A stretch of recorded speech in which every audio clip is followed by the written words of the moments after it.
প্রাণের অধিক বেশি জরদার রহমতাল লিল আলামিন। প্রাণের অধিক বেশি জরদার রহমতাল লিল আলামিন।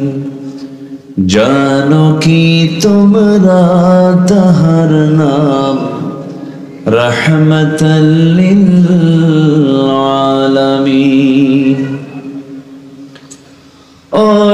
অসহায়ের বুকে যে জন গোপনে করে সওয়ার, দুরুদ পড়ে সুবহ ও শাম রহমতাল লিল আলামিন। গরিবের আহার দিতেন নিজে হয়ে রোজাদার, নিয়মর ভালোবাসার খাম রহমতাল লিল আলামিন।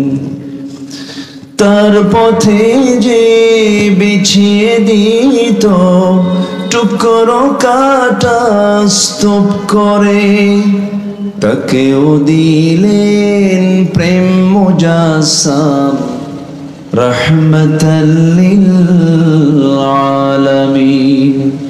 জানো কি তোমরা তাহার নাম রহমতাল লিল আলামিন। আউযু বিল্লাহি মিনাশ শাইতানির রাজীম। বিসমিল্লাহির রাহমানির রাহিম। ইয়া আইয়ুহাল্লাযীনা আমানু ইত্তাকুল্লাহা ওয়া কুলু কওলান সাদীদা।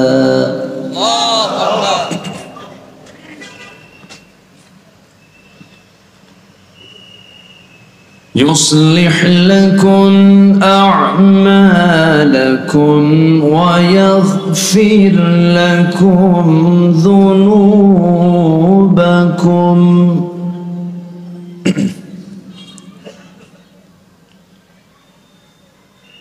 ومن يطع الله ورسوله فقد فاز فوزا عظيما.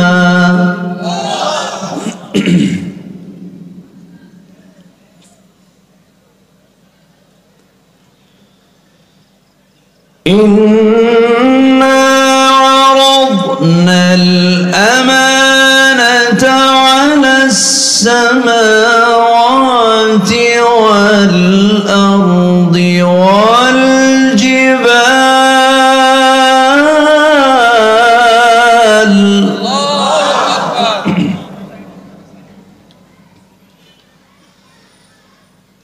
والجبال فأبين أن يحملنها وأشفقن منها وحملها الإنسان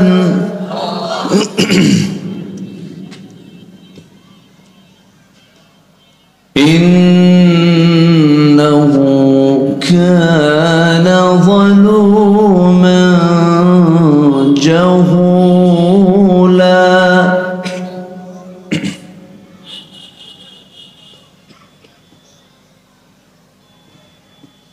ليعذب الله المنافقين والمنافقات والمشركين المشركين والمشركات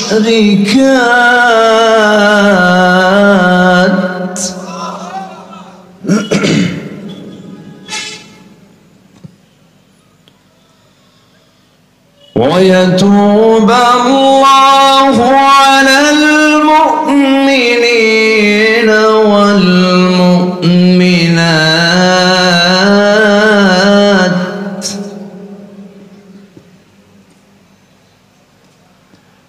وكان الله غفورا رحيما.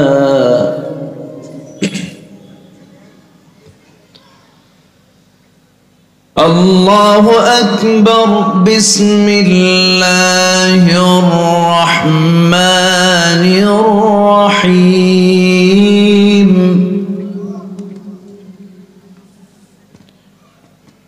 إن الله وملائكته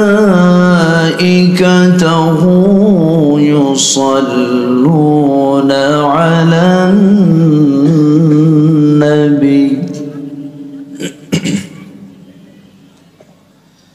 يا أيها الذين آمنوا صلوا عليه وسلموا تسليما. اللهم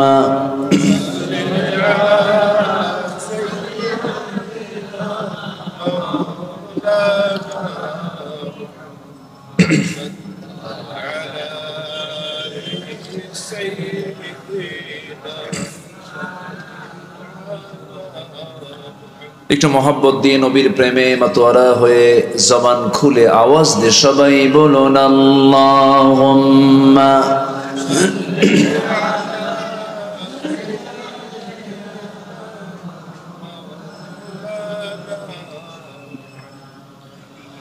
ওয়া আলা আলিহি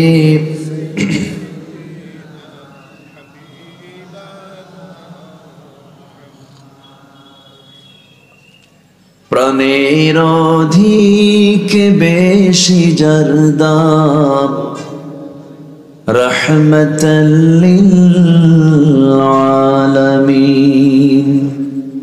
প্রাণের অধিক বেশি জরদাম রহমতাল লিল আলামিন। জানো কি তোমরা তাহার নাম রহমতাল লিল আলামিন। অসহায়ের বুকে যে জন গোপনে করে সওয়ার দুরুদ পড়ে সুবহে ও শাম রহমতাল লিল আলামিন। গরিবের আহার দিতেন নিজে হয়ে রোজাদার নিয়মর ভালোবাসার খাম রহমতাল লিল আলামিন।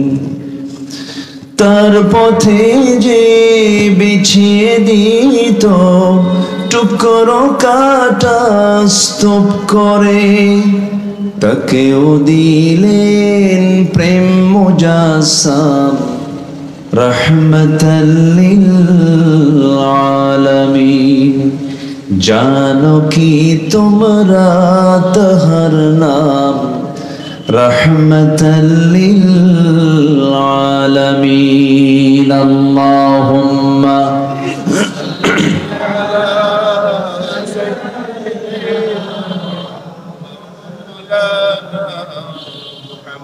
ওয়া আলা আলিহি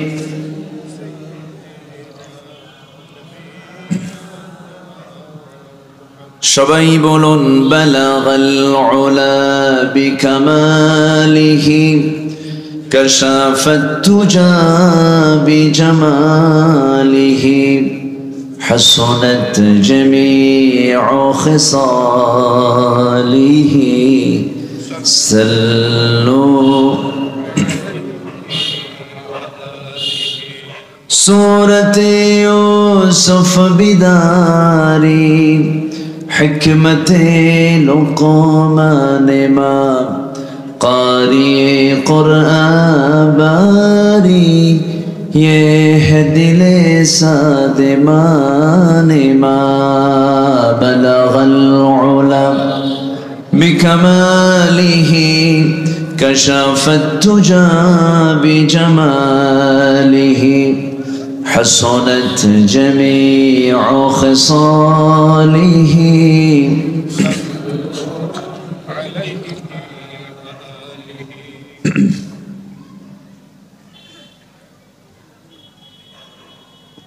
সবুজ বেষ্টিত অঞ্চল,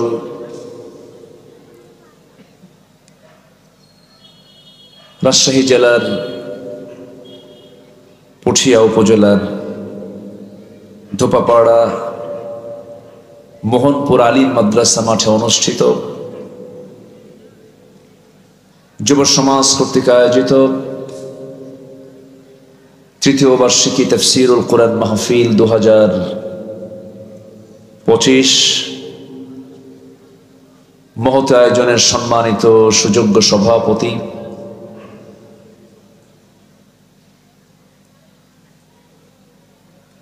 শিক্ষাবিদ গবেষক জনাব AHM মনসুরুল হক মন্টু সাহেব কথা বলেছেন। নন্দিত আলেমে দ্বীন আমার অত্যন্ত কাছের মুহতারাম মাওলানা রুহুল আমিন জিহাদি হাফিজাহুল্লাহ, উপস্থিত হাজারাত উলামায়ে কেরাম, ফদলা ইজাম, উপস্থিত দক্ষিণ এশিয়ার বৃহত্তম ইসলামী সংগঠন বাংলাদেশ জামাত ইসলামীর বিভিন্ন পর্যায়ের নেতৃবৃন্দ,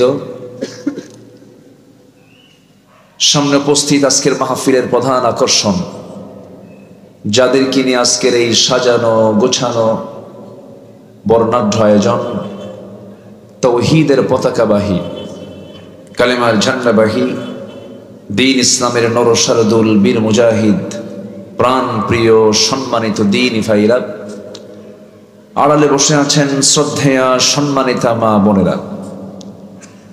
আলোচনার সূচনায় আনুষ্ঠানিকতার মধ্য দিয়ে আমার পক্ষ থেকে আবারও দিল উজাড় করানো সালাম, আসসালামু আলাইকুম ওয়া রাহমাতুল্লাহি ওয়া বারাকাতুহু। সবাই কেমন আছেন? আমার আগে আমার পূর্বে যিনি কথা বলেছেন উনিও আমিন, আমিও আমিন। আমি শুধু আমিন, উনি হচ্ছেন রুহুল আমিন। খুব সুন্দর কথা বলেছেন, তেজোদ্দীপ্ত, দলিল আদিল্লা যুক্তিতে ভরা, অত্যন্ত গঠনমূলক তিনি কথা বলেছেন। আমি শেষ ক্লাসে বসেছি কিছু কথা বলার জন্য। সবাই কি আমাকে সময় দিতে রাজি আছেন? কতক্ষণ? দোয়ার আগেই? দোয়ার আগে না দোয়া পর্যন্ত? দেখেন আওয়াজ কিন্তু কম হয়ে গেছে, চিন্তায় পড়ে গেলেন মনে হয়। হুজুর যদি সারা রাত চালায়। সবাই থাকতে রাজি আছেন তো ইনশাআল্লাহ? আগে নিয়ত রাখতে হয়, নিয়তটা যদি সহি থাকে, মনোবল যদি শক্ত থাকে, তখন অনেক কঠিনটাও সহজ হয়ে যায়। আর যদি ভাবেন রাত তো হয়ে যাচ্ছে চলে যাই, এরকম চিন্তা মাথায় থাকলে তখন যতক্ষণ থাকবেন আপনার জন্য এটা কষ্টের কারণ হবে। তাহলে মাইন্ড সেট আপ আমরা দিলাম যে আলোচনার শেষ কাজ দোয়া করে আমরা এখান থেকে বিদায় নেব। একটু আওয়াজ দিয়ে বলেন, আর একটু বলুন।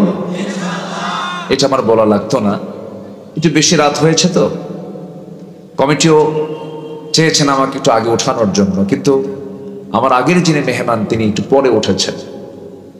দেরিতে ওঠার কারণে আমার উঠতে একটু দেরি হলো। মানে মাহফিলের পোস্টারে লেখা থেকে প্রধান বক্তা, কিন্তু মাহফিলে হয়ে যায় সে শেষ বক্তা। আর শেষে কথা বলা যে কত কঠিন কাজ, এটা যে কত বড় জটিল কাজ আল্লাহ মালুম। খুব কঠিন একটা ব্যাপার, অনেক রাত হয়ে যায়। তাও তো এখানে আগে ভাগে উঠলাম। কিছু কিছু অঞ্চল আছে পাশেই তো, বাগমারা নামক একটা এলাকা আছে, চেনেন তো? রাত 3টার দিকে বক্তা উঠায়।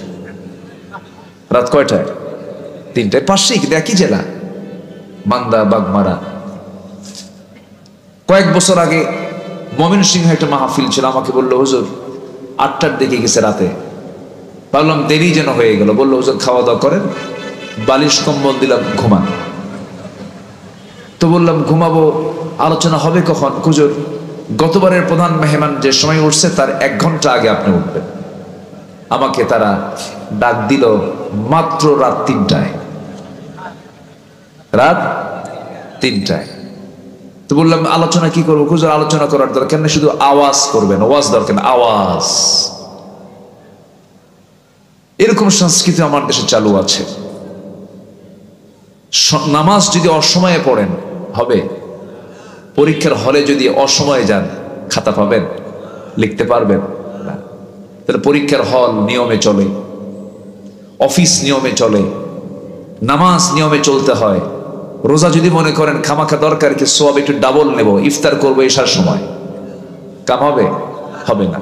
তাহলে সকল কাজ অনিয়মে না নিয়মে, অসময়ে না সময়ে। মাহফিলটা কি হওয়া দরকার? সময়ে হওয়া দরকার। কিন্তু আমার দেশের খুব জটিল, এটা খুব কঠিন কাজ।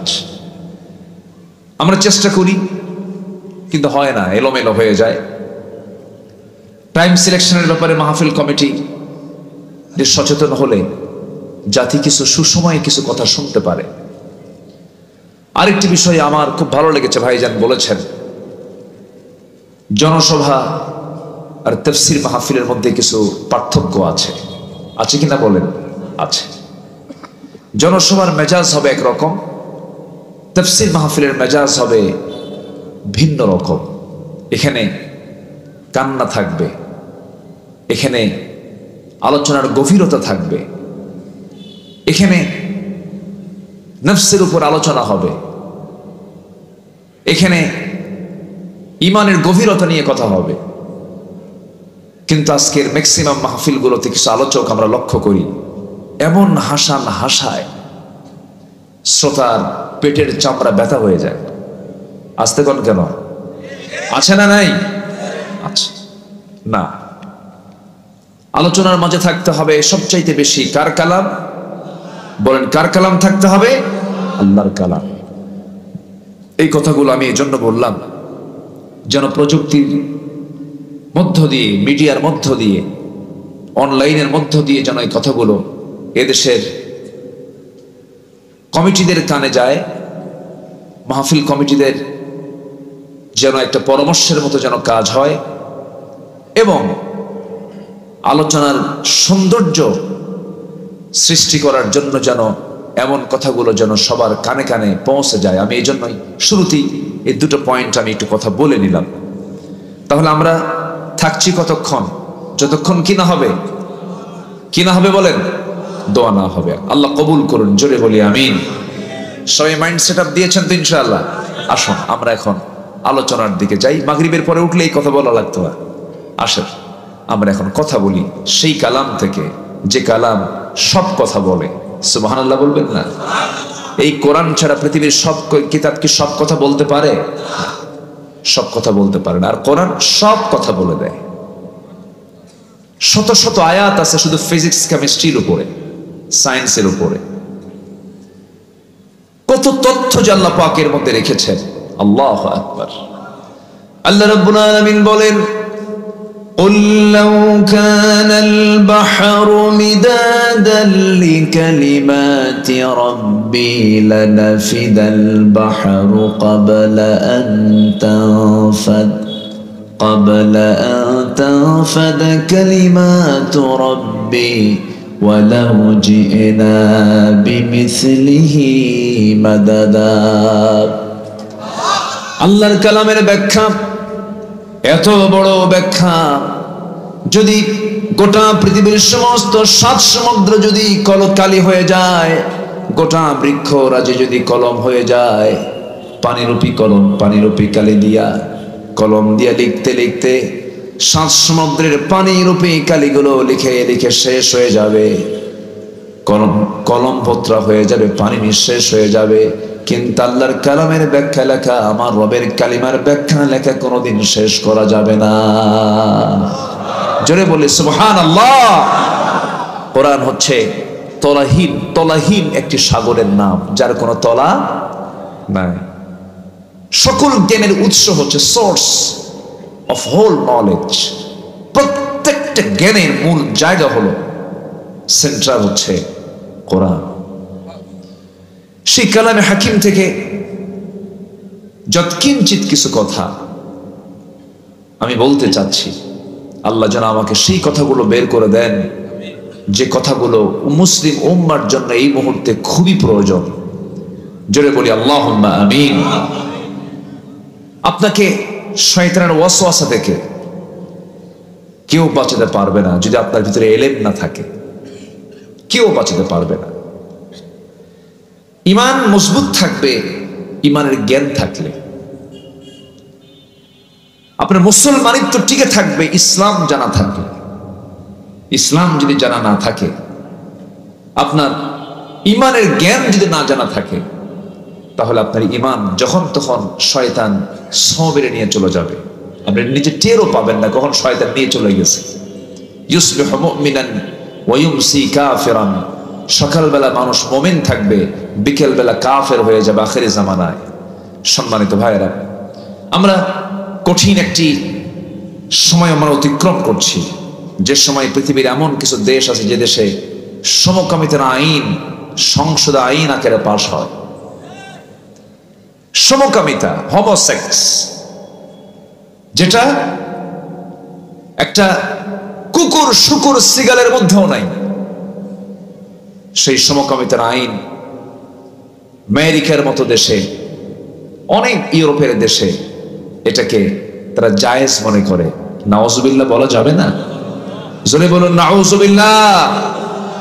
মানুষ প্রযুক্তিতে উৎকর্ষ সাধন করলেও, মানুষের প্রযুক্তিতে উৎকর্ষ সাধন হলেও, জ্ঞান বিজ্ঞানের গভীরতায় মানুষ গেলেও, জ্ঞানের গভীরতা, জ্ঞানের লেভেল অনেক দূর পর্যন্ত পৌঁছে গেলেও চরিত্র সীমা, চারিত্রিক যে সীমাটা ঊর্ধ্বমুখী না নিম্নমুখী? নিম্নমুখী। চরিত্র নেই বললেই চলে, নাই চরিত্র। কোথায় চরিত্র আপনি পাবেন? আমরা যে অঙ্গনকে পবিত্র অঙ্গন বলি, ইউনিভার্সিটির দিকে আপনি তাকান, ডাকসু বলেন, রাকসু বলেন, জাকসু বলেন, এই যে ঢাবি রাবি ইলেকশন গুলো হয়ে গেল, আলহামদুলিল্লাহ একটা ডানপন্থীদের বিজয় হয়েছে, কিন্তু ঢাবি জাবি চবি রাবি এই সমস্ত ইউনিভার্সিটির ক্যাম্পাস কি আমরা পবিত্র করতে পেরেছি? সেখানে যে ছেলে মেয়েরা চলাফেরা করে, সেখানে কি ঈমানের গন্ধ খুঁজে পাওয়া যায়? আচ্ছা, খুঁজে পাওয়া যায়? পাওয়া যায়। তারা ফ্রি মিক্সিং করছে, ফ্রি ভাবে চলাফেরা করছে। তাহলে আমরা সেই সমাজে বসবাস করছি যে সমাজে ইসলাম মানাটাই কঠিন হয়ে গেছে।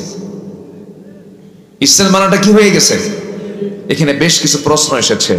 এর মধ্যে একটা প্রশ্ন আমাকে করেছে একজন ভাই, হুজুর এই সমাজে বিয়ে কি কঠিন এবং জেনাকে সহজ কেন করা হয়েছে? অবশ্যই এটা প্রশ্ন কোনো বুড়া মানুষের না যুবক মানুষের? বলেন বলেন, বুড়া না যুবকের? যুবকের। আমার বিভিন্ন বিষয়গুলো ঘুরপাক খাচ্ছে, এগুলোকে সামনে রেখে কিছু কথা বলতে চাচ্ছি। সবচেয়ে বড় প্রয়োজন হলো জাতির একটা সুন্দর চরিত্র দরকার। জাতির একটা কি চরিত্র দরকার বলেন? সুন্দর চরিত্র দরকার। সেই চরিত্র খুঁজে পাওয়া যাবে যে কিতাবে, সেই কিতাবের নাম কি বলুন? আর যে ব্যক্তির মধ্যে খুঁজে পাওয়া যাবে সেই ব্যক্তির নাম কি বলুন? মুহাম্মদ সাল্লাল্লাহু, জোরে বলি মুহাম্মদ সাল্লাল্লাহু আলাইহি ওয়াসাল্লাম। আমার ভাষা কি বুঝতে কষ্ট হচ্ছে আপনাদের? আমি ভাবতেছি যে কষ্ট পাচ্ছেন কিনা। আমি তো বুঝি যে আমি আমার ভাষায় যে কথা বলি, আমার চাইতে সুন্দর ভাষায় কথা বলেন আপনারা। রাজশাহীর মানুষ, ভাষা আপনাদের অনেক সুন্দর। মুর্শিদাবাদ পাশাপাশি তো, নদিয়া টদিয়া পাশাপাশি আছে, এই জন্য আপনাদের ভাষাগুলো বোঝা যায়। তবে নোয়াখালীর ভাষা আরো বেশি বোঝা যায় নাকি? এটা কঠিন হয়। চট্টগ্রাম তো কোনো কথাই নাই, সিলেট তো আরো জটিল। এই যে ভাষার ভিতরে আল্লাহ পাক ডিফারেন্স রেখেছেন, এটা কেন রেখেছেন জানেন? আল্লাহ পাক এলাকা বেজ এটাকে পাসওয়ার্ড করে দিয়েছেন। গোদাগাড়ি এই ভাষা, পবা এই ভাষা, চাপাই এই ভাষা, বাঘা এই ভাষা, বাগমারা এই ভাষা, মান্দা এই ভাষা, নাটোরের নলডাঙ্গা এই ভাষা, বড়াইগ্রাম আরেক ভাষা, সিরাজগঞ্জ আরেক ভাষা, গাদা বা কাইজা আরেক ভাষা। এই যে ভাষার যে বৈচিত্র্যতা, এটা কার দেওয়া বলেন তো? আসতে বলবেন না, কার দেওয়া? আল্লাহর দেওয়া। তবে ভাষার দিক থেকে আপনারা অনেক সুন্দর লেভেলে আছেন, আপনাদের ভাষাগুলো বোঝা যায় মাশাআল্লাহ। তো একটু আমরা মনোযোগ দিয়ে কথাগুলো শুনি, তাহলে জাতির এখন এই মুহূর্তে দরকার সবচেয়ে বড় দিক, সেটা হলো একটা উন্নত চরিত্র দরকার। কি চরিত্র দরকার বলেন তো? উন্নত চরিত্র। এই জাতি কি মিথ্যা কথা বলে? এই জাতি কি মিথ্যা কথা বলে? আচ্ছা বলেন তো, কোন শ্রেণীর মানুষগুলো কারা, কোন গ্রুপের মানুষগুলো সবচেয়ে বেশি মিথ্যা কথা বলে আমার দেশে বলুন তো? হ্যাঁ আচ্ছা, হ্যাঁ বলেন, আবার বলেন।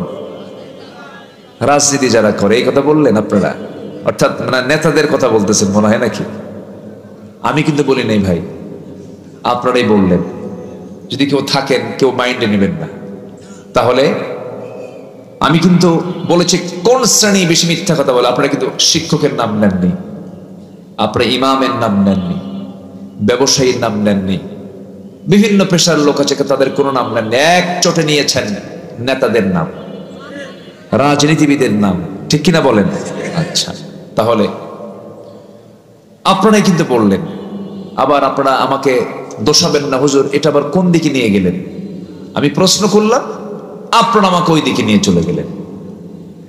সম্মানিত ভাইয়েরা, দুঃখ লাগে যারা জাতির নেতৃত্ব দেবে তাদের মধ্যেই চরম মিথ্যাচার। আসতে কোন কেন? চরম ধোঁকাবাজি, চরম প্রতারণা। এই 54 বছর জাতি পেয়েছে ভালো কিছু না প্রতারণা? কি পেয়েছে বলেন? ধোঁকাবাজি, মিথ্যা শপথ, মিথ্যা ওয়াদা, এগুলি শুধু জাতি পেয়েছে 54 বছর। ভালো কিছু পায় নাই, ভালো কিছু শোনে নাই, ভালো কিছু দেখেও নাই। এই দেশকে কৃষক পিছিয়ে দেয়নি, শ্রম দিয়ে দেশকে আগিয়ে দিয়েছেন কৃষক, অশিক্ষিত মানুষ। শ্রমিক শ্রম দিয়ে সীমিত বেতনে দেশকে আগিয়ে দিয়েছেন, অর্থনীতিকে সমৃদ্ধ করেছেন। প্রবাসী অশিক্ষিত প্রবাস জীবন থেকে রেমিটেন্স পাঠিয়ে দেশকে আগিয়ে নিয়েছেন। সবাই অশিক্ষিত লোকগুলো দেশকে এগিয়ে নিল, আর দেশকে এই অধপতনে এই পর্যায়ে নিয়ে আসলো কারা? এক শ্রেণীর কলমের খোঁচা দিয়ে যারা জনগণের টাকা যারা লোপাট করেছে, নেতৃত্বের চেয়ারে বসে টাকাগুলো তসরুফ করে বিদেশে পাচার করেছে যারা।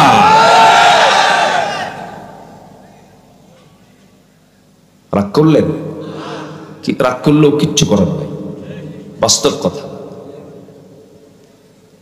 সম্মানিত ভাইয়েরা, তাহলে জাতির সুন্দর চরিত্র গড়ার জন্য আগে দরকার উন্নত চরিত্র। জাতির সুন্দর চরিত্র গড়ার জন্য 1 নম্বর যে গুণটা দরকার সেটা হলো সত্য কথা বলা। কি বলেন তো?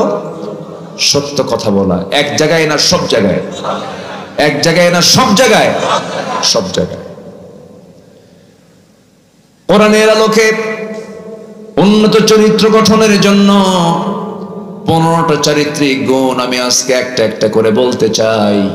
এর মধ্যে 1 নম্বর হলো সততা, সত্যবাদিতা। জীবনের সকল জায়গায় বান্দাকে বলতে হবে যেই জায়গা থেকে আমি তেলাওয়াত শুরু করেছি, মহান রব্বুল আলামিন সূরাতুল আহজাবের শেষ দিক থেকে বলছেন, ইয়া আইয়ুহাল্লাযীনা আমানু তাকুল্লাহা ওয়া কুলু কাওলান সাদীদা يصلح لكم أعمالكم ويغفر لكم ذنوبكم ومن يطع الله ورسوله فقد فاز فوزا عظيما. জোরে বলুন আল্লাহু আকবার, আরো জোরে বলুন আল্লাহু আকবার।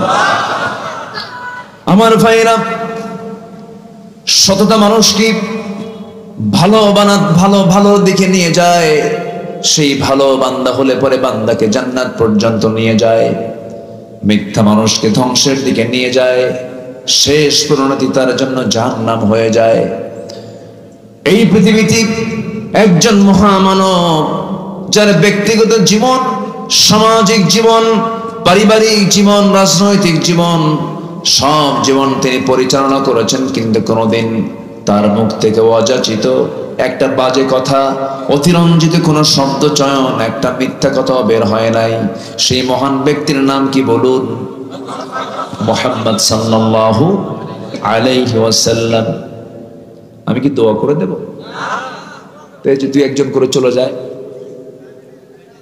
হ্যাঁ, এটা কেন? এটা বসেন না। এটা আমি মনে করি শৃঙ্খলা ভঙ্গ। এটা বসেন। এই চুপচাপ, একটু বসেন। এটা তো এমন একটা জায়গা, আপনি জানেন এই জায়গাটার গুরুত্ব কতটুকু? এতই গুরুত্ব যে গুনাহ মাফ হতে থাকে। আপনি এর চাইতে বড় আপনার কল্যাণ বয়ে আনবে এমন কোন জায়গা আপনি কোথায় পাবেন? একটু মেহেরবানি করে, একটু সবর ধরে আমার কথাগুলো একটু শোনার চেষ্টা করুন। এক নাম্বার কেবল বলেছি, সততা, সত্যবাদিতা।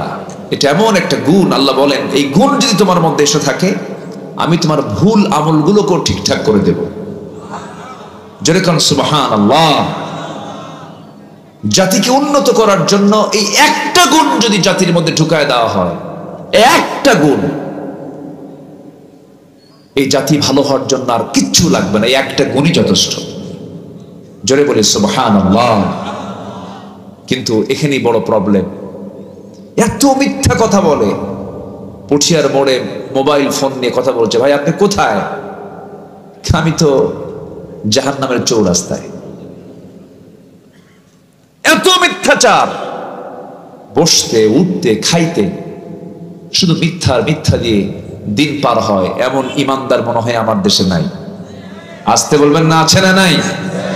আমার দেশে নামাজি বেশি না ইমানদার বেশি? প্রশ্ন কিন্তু খুব জটিল, ভালো করে কন। নামাজি বেশি না ইমানদার বেশি? ইমানদার বেশি, নামাজি কম। কেন বললাম জানেন?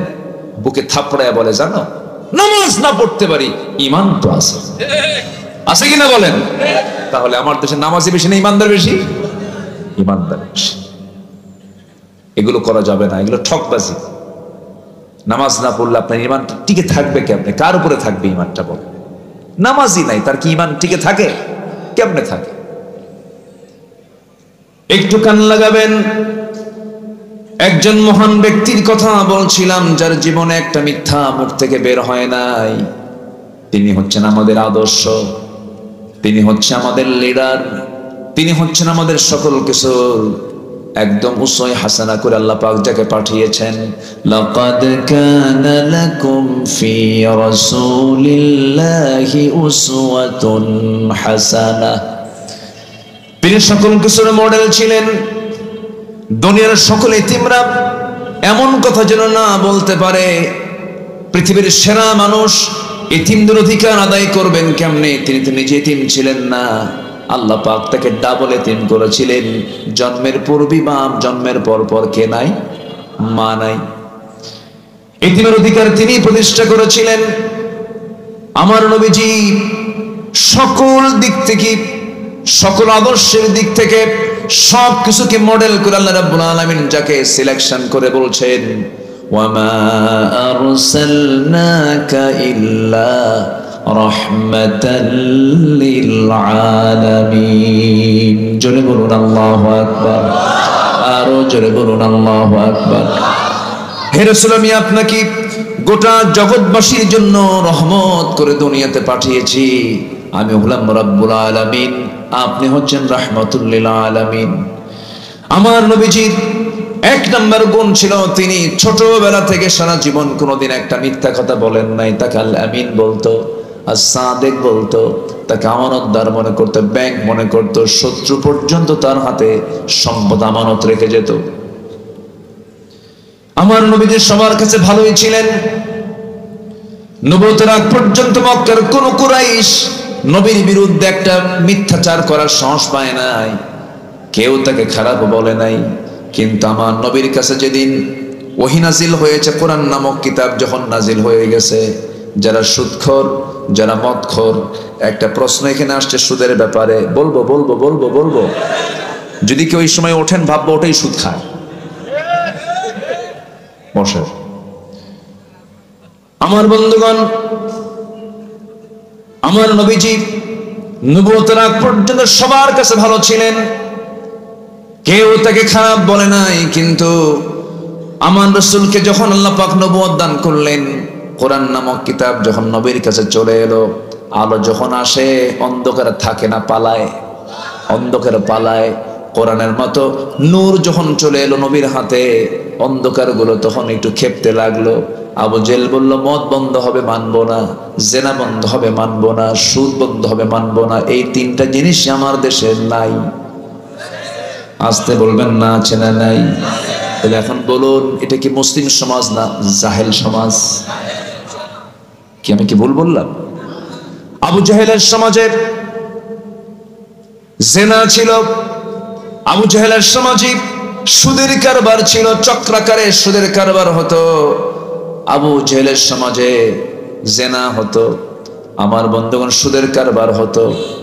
এত জঘন্য কর্মগুলো সেই সময়ে হতো, আজকের সময়ে হচ্ছে, অথচ বন্ধ হয় না। লক্ষ লক্ষ মসজিদ আমার দেশে, হাজার হাজার মসজিদ আমার দেশে, লক্ষ লক্ষ আলিম উলামা এই দেশে। আমার বন্ধুগণ, যে দেশের 90% মুসলমান, সবার নামের আগে মোহাম্মদ লাগানো, নামের শেষে ইসলাম লাগানো। দাদার নাম শরীফুল ইসলাম, বাবার নাম শহীদুল ইসলাম, নিজের নাম আমিনুল ইসলাম। 3 ইসলাম। কয় ইসলাম? এত ইসলাম থাকার পরেও, এত মুসলমান থাকার পরেও সুদ বন্ধ হলো না, জেনা বন্ধ হলো না, এরপরে ধর্ষণ বন্ধ হলো না, খুন বন্ধ হলো না, এমন কোন কাম কুকাম নাই। মদের দোকান বন্ধ হলো না, মদের বার বন্ধ, নাইট ক্লাব বন্ধ হলো না। এখান থেকে একটা বিষয় প্রতীয়মান হয়, লক্ষ লক্ষ মসজিদ তৈরি করে কখনো শুধু এই সমস্ত অন্যায় বন্ধ হবে না, লক্ষ লক্ষ মাদ্রাসা বানায় শুধু বন্ধ হবে না। এগুলোকে বন্ধ করার জন্য আল্লাহর নির্দিষ্ট পন্থায়, নির্দিষ্ট আইন বিচারালয়ে প্রতিষ্ঠা করতে হবে, ঠিক কিনা? আইন আকারে পাশ করতে হবে। শুধু মসজিদকে আমরা আল্লাহর আইনের আওতায় নিয়ে আসবো তা হতে পারে না। ক্যান্টনমেন্ট আইনের আওতায় নিয়ে আসতে হবে, সচিবালয় আল্লাহর আইনের আওতায় নিয়ে আসতে হবে। এমন করে যদি সুন্দর করে সাজানো গোছানো যদি আল্লাহর পরামর্শ নিয়ে যদি হয়, আল্লাহ বলছেন বান্দারে কিচ্ছু লাগবে না, একটা আয়াত তুই জারি কর। কয়টা? একটা আয়াত। কার পরামর্শ? আল্লাহর পরামর্শ। আল্লাহ রাব্বুল আলামিন বলেন, আল্লাযীনা ইম্মাক্কান্নাহুম ফিল আরদি আকামুস সালাহ ওয়া আতাবুস যাকাতা ওয়া আমারু বিল মা'রুফি ওয়া নাহাউ আনিল মুনকার ওয়া লিল্লাহি আকিবাতুল উমুর। জোরে বলুন আল্লাহু আকবার।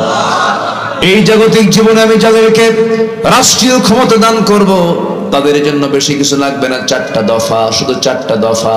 নাম্বার 1 হলো নামাজটা কায়েম করবে। নামাজ কায়েম মানে প্রধানমন্ত্রীর পিছনে মন্ত্রী পরিষদ নামাজ পড়বে, সচিবদের পিছনে তার নিম্ন পদস্থ কর্মকর্তারা নামাজ পড়বে, ডিসির পিছনে তার কর্মচারী নামাজ পড়বে, এসপির পিছনে ওসিরা নামাজ পড়বে। এইরকম করে গোটা জনপদের বিভিন্ন জায়গায় সেক্টরে প্রত্যেকটা অফিসে নামাজ যখন জারি হয়ে যাবে, নামাজ কায়েমের পরিবেশ যখন চলে আসবে, যাকাত যদি আদায় করতে পারে, আল্লাহ বলছেন 4টা কাজ করবে, আমি আল্লাহ রহমতের দরজা সব আসমান জমিনের খুলে দেব। সুবহানাল্লাহ। লাফাতাহনা আলাইহিম বারাকাতিম মিনাস সামাই ওয়াল আরদ, আসমান জমিনের বরকতের দরজা খুলে দেব। কার কথা? আসতে বলবেন না, কার কথা? তাহলে নামাজ শুধু পড়বো না নামাজ কায়েমের আন্দোলন করব? নামাজ কায়েমের আন্দোলন আমাকে আপনাকে, আন্দোলন কি একা হয়? একা করা যায়? কি করতে হয়? এক হতে হয়, সংঘবদ্ধ হতে হয়, জমাটবদ্ধ হতে হয়। সম্মানিত ভাইয়েরা, ইসলাম এমনি এমনি আসে নাই। বিশ্ব নবী কি সম্মান তার! আল্লাহ পাক তার জন্য স্পেশাল ফ্লাইট করে কি সম্মান আল্লাহ পাক রাত্রি ভ্রমণ করালেন মক্কা থেকে। সেই বাইতুল গুলো পড়লে দেখলেই বোঝা যায় কত সম্মানের নবী আমার নবী। যে রাসূল দিনের আলোতে সূর্যের নিচে হাঁটলে প্রখর রোদে যদি রাসূলের কষ্ট হতো, আল্লাহ পাক এক খণ্ড মেঘ সূর্যের নিচে দিয়ে রাখতেন। নবীজির শরীরের ঘামটা পর্যন্ত সুঘ্রাণ ছিল, ঘামগুলো নিয়ে সাহাবীরা কৌটার মধ্যে রেখে আতর হিসেবে ব্যবহার করতেন। এত সম্মান আল্লাহ পাক যাকে দান করেছেন, যার মর্যাদা এক কথা আল্লাহর পরে, সে রাসূল কি তার নিজের বাপ দাদার ভিটায় থাকতে পেরেছিলেন? আজ থেকে থাকতে পেরেছিলেন? কোথায় গেছেন বলেন? কোথায় গেছেন বলেন? মদিনায় চলে গেছেন। কেন গেছেন? কি জন্য গেছেন? একটু প্রশ্ন করলে উত্তর খুঁজে পাওয়া যাবে কিনা বলেন? একটু খুঁজে বের করি। তিনি কেন মক্কা থেকে মদিনা ছাড়লেন? কেন যেতে বাধ্য হলেন? এর কারণটা কি? আমার নবীর সম্মান কত, অথচ সেই নবীর কোমর কুঁজো হয়ে গেছে, 2টা দাঁত ভেঙে ফেলা হয়েছে, গোটা শরীর থেকে রক্ত ঝরে ঝরে পায়ের তলার সাথে জুতার তলার জমাট বেঁধে গেছে। কেন? কি জন্য? কি কারণে? আমার বন্ধুগণ, এক লাইনে জবাব লম্বা ইতিহাসের দিকে টানার সময় আজকে পাবো না। এক কথাই জবাব, সেটা হলো আমার আল্লাহ, আমার রাসূলকে আল্লাহ রাব্বুল আলামিন যে অর্ডার দিয়ে দুনিয়াতে পাঠিয়েছেন, যারা পারেন ঠোঁট মিলিয়ে বলুন, হুয়াল্লাযী আরসালা রাসূলাহু বিল হুদা ওয়া দীনিল হক লিইয়ুযহিরাহু আলাদ-দীনি কুল্লিহি ওয়া কাফা বিল্লাহি শাহীদা। জোরে বলুন আল্লাহু আকবার। সকল দলের উপরে, সকল দিনের উপরে আল্লাহর দ্বীনকে বিজয়ী করার জন্য আল্লাহ রাব্বুল আলামিন তাকে দুনিয়াতে পাঠিয়েছিলেন। বদর পাড়ে দিয়েছেন, উহুদ পাড়ে দিয়েছেন, খন্দক পাড়ে দিয়েছেন। নবী তার নিজের জীবদ্দশায় তিনি ৮৬টি যুদ্ধ পরিচালনা করেছেন। আমার নবীজি নিজেই তিনি সদা অনেক যুদ্ধের তিনি নেতৃত্ব পর্যন্ত দিয়েছেন। আমার বন্ধুগণ, সেই নবীজিকে আল্লাহ রাব্বুল আলামিন যদি তার আসন থেকে এত বড় পরীক্ষার মধ্যে ফেলতে পারেন, রাসূল যখন মারা যান কোমর সোজা করে দাঁড়াতে পারছিলেন না। আম্মা যারা এসে সিদ্দিককে বলছেন, ইয়া রাসূলুল্লাহ, কোমর তো সোজা করতে পারছেন না। রাসূল বলছেন, আয়েশা রে, কোমর সোজা করব কেমনে? খন্দকের পরীক্ষা খনন করতে করতে আমার কোমরটা কুঁজো হয়ে গেছে। আমার বন্ধুগণ, আমার নবী উহুদের যুদ্ধের পরের দিন থেকে মৃত্যুর দিন পর্যন্ত সামনের 2টা দাঁত ভাঙ্গা ছিল। ভাঙ্গা মুখে তিনি কথা বলেছেন, ভাঙ্গা দাঁতে কথা বলেছেন, কতটা স্লিপ হয়ে গেছে। আমার নবীর চেহারার সৌন্দর্য পর্যন্ত নষ্ট হয়ে গিয়েছে। এত কষ্ট করে যে নবী দিন কায়েমের সংগ্রাম করে দিনকে বিজয়ের চূড়ান্ত লেভেলে পৌঁছায় দিলেন, আমার বন্ধুগণ, সেই দিনকে আমার ইমান মজবুত, আমার ইমান কতটুকু মজবুত আল্লাহ পাক এটাকে চেক আপ করার জন্য আল্লাহ রাব্বুল আলামিন বান্দাকে বলছেন, বান্দা, ইমান চেকআপের জায়গা শুধু মসজিদ নয়, ইমান চেকআপের জায়গা হলো বাস্তব ময়দান। ঠিক কি না? আবু জেহেলরা দেশ চালাবে, আবু জেহেলের নাতিপুতিরা দেশ চালাবে, আলেম ওলামারা নামাজি মানুষ তাদের অনুগত হয়ে তাদের নাগরিক হয়ে থাকবে, এটা হতে দেওয়া যাবে না। আইয়ুবের শাসন দেখেছি, মুজিবের ভাষণ শুনেছি, জিয়ার খাল কাটা দেখেছি, আর আমাদের চাচার তাল বেতাল দেখেছি, আর বাকি সময় দেখেছি হলো হরতাল আর হরতাল। সব দেখা শেষ। আগামীর দেশ, আমরা আগামীর দেশ বাংলাদেশকে দেখতে চাই কোরআনের বাংলাদেশ। কারা কারা চান দুহাত উঁচু করে দেখান মুসলমান।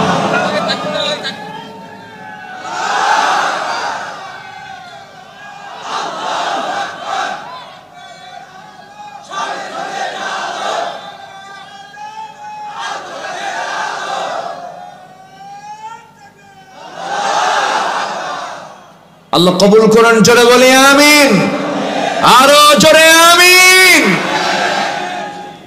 সম্মানিত ভাইয়েরা, উন্নত চরিত্রের জন্য 15টা গুণ দরকার কোরআনের আলোকে। 1 নাম্বার হলো সত্য কথা বলা।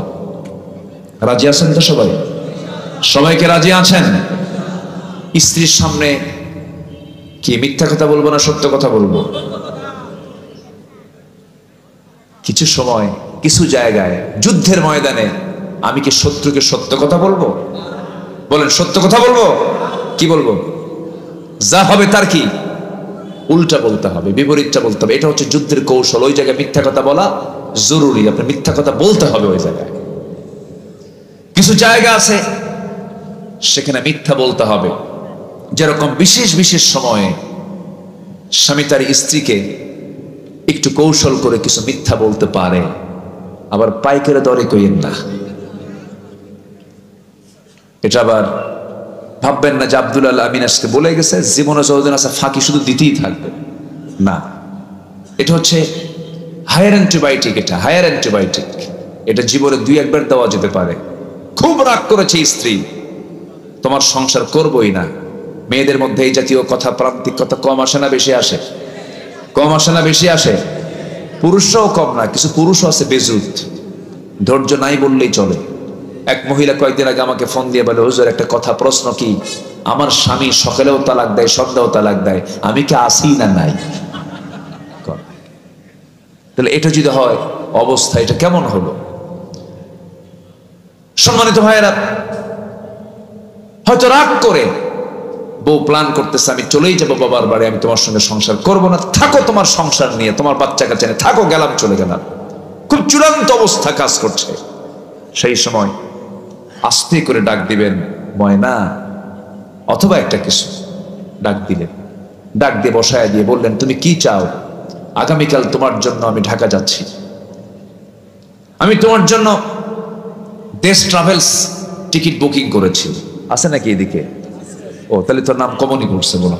আচ্ছা, আমি ঢাকা গিয়ে তোমার জন্য একদম পেটা আপন জুয়েলার্স থেকে 2 ভরি স্বর্ণের চেন কিনবো, পুরান ঢাকায় গিয়ে চামড়ার 1 জোড়া জুতা কিনবো, নারায়ণগঞ্জ গিয়ে তোমার জন্য আমি একটি সুন্দর শাড়ি কিনবো, অথবা 3 পিস কিনবো, অথবা জামা কিনবো। দেখবেন এতটুকু বয়ান দেওয়ার সঙ্গে সঙ্গেই ব্যাগ হাতের থেকে পড়ে গেছে, মুখে একটা মুচকি হাসি মেরে বলে, সত্যি আনবা তো?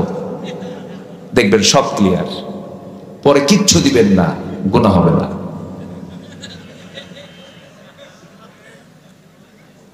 তবে এই কথাটা বললাম যে এটা হচ্ছে প্রান্তিক কথা, এটা হচ্ছে চূড়ান্ত লেভেলে। যদি ঘন ঘন দেন, রোগী কিন্তু বাঁচবে না, রোগী কিন্তু মরে যাবে। মানে কথার ব্যাপারে কথা বলছি তো, এই জন্য কোন কোন জায়গায় বলা যায় এটাও একটু বলে নিলাম। সংসার জীবনে বহু কিছু হয় না? হয়। প্রশংসায় বেশি খুশি হয় পুরুষ মানুষ না মহিলা মানুষ? পুরুষ মানুষ না মহিলা মানুষ? পুরুষকে বেশি প্রশংসা করলে পুরুষ মাইন্ড করে, ওর মতলব কি, এত প্রশংসা করে কেন? ঠিক আছে না? ওর মতলবটা কি?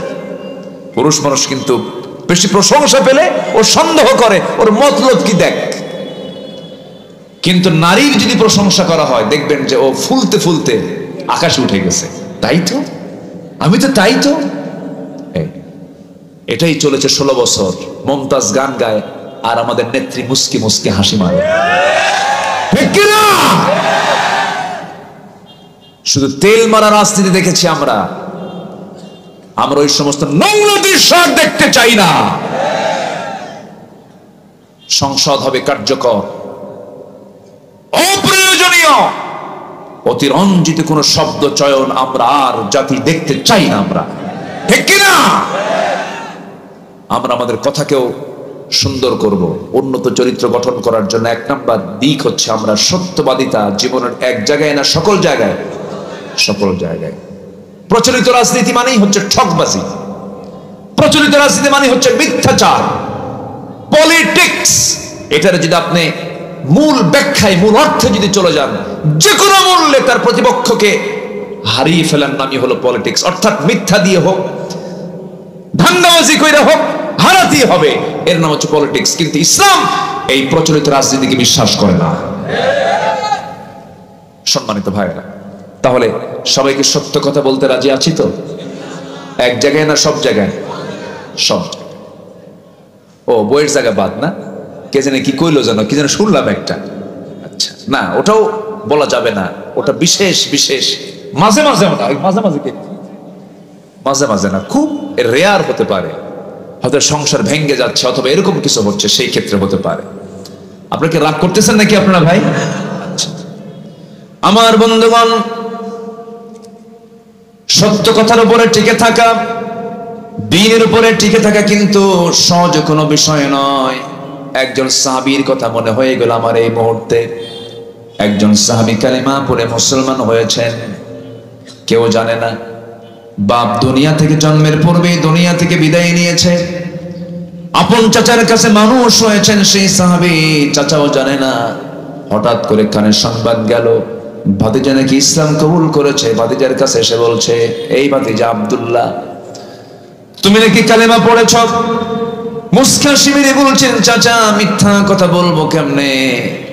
আমি আপনাকে শুধু, আমি নিজেই পড়ি না, আমি আপনাকেও সেই কালিমার দাওয়াত দিচ্ছি। আশহাদু আল্লা ইলাহা ইল্লাল্লাহু ওয়াহদাহু লা শারীকা লাহু ওয়া আশহাদু আন্না মুহাম্মাদান আবদুহু ওয়া রাসূলুহু। হেদায়েতের মালিক কে? আসতে বলবেন না কে? এই সাহাবী ইসলাম কবুল করেছেন। বাড়িটা হলো মক্কা এবং মদিনার ঠিক মাঝখান বরাবর, মাঝে তার বাড়ি।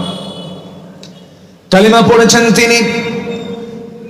চাচা এবার বলে ফেলল, ভাতিজা তোর এত বড় সাহস, আমি তোকে তিলি তিলি কত কষ্ট করে আমার সম্পত্তি তোকে দিয়েছি, ধীরে ধীরে বড় করেছি, আর আমার বাপ দাদার ধর্মের চুনকালি মেরে নতুন দিন তুই গ্রহণ করলি, আমি তোকে বাঁচাবই না। ভাতিজা বলছে, চাচা আপনি আমাকে কি করবেন জানি না, তবে আমার জীবনের শেষ নিঃশ্বাসেও থাকবে আমার একমাত্র আল্লাহর নাম। যেরকম সুবহানাল্লাহ। চাচা খেপে গিয়ে বলছি, তুই কি জানিস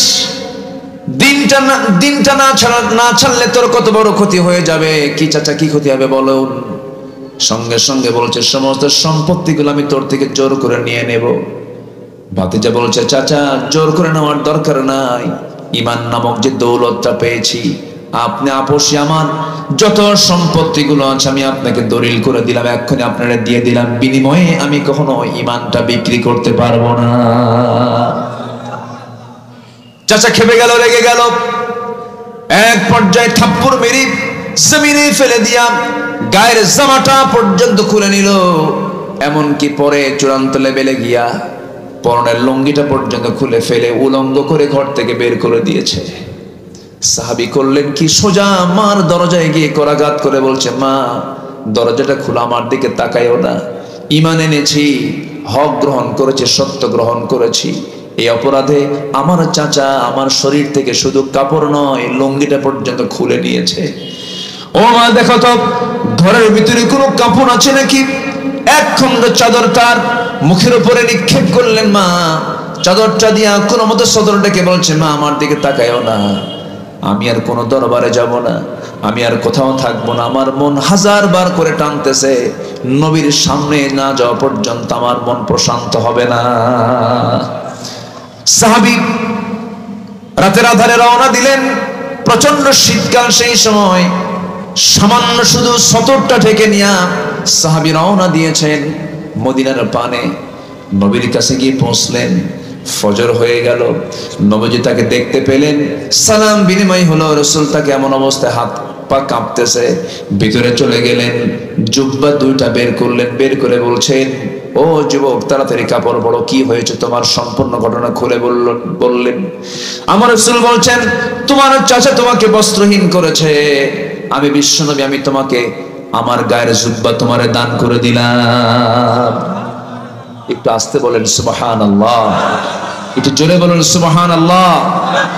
সত্যকে গ্রহণের ফলাফল আল্লাহ পাক ভালো করতে পারেন কিনা বলেন? অবশ্যই পারেন।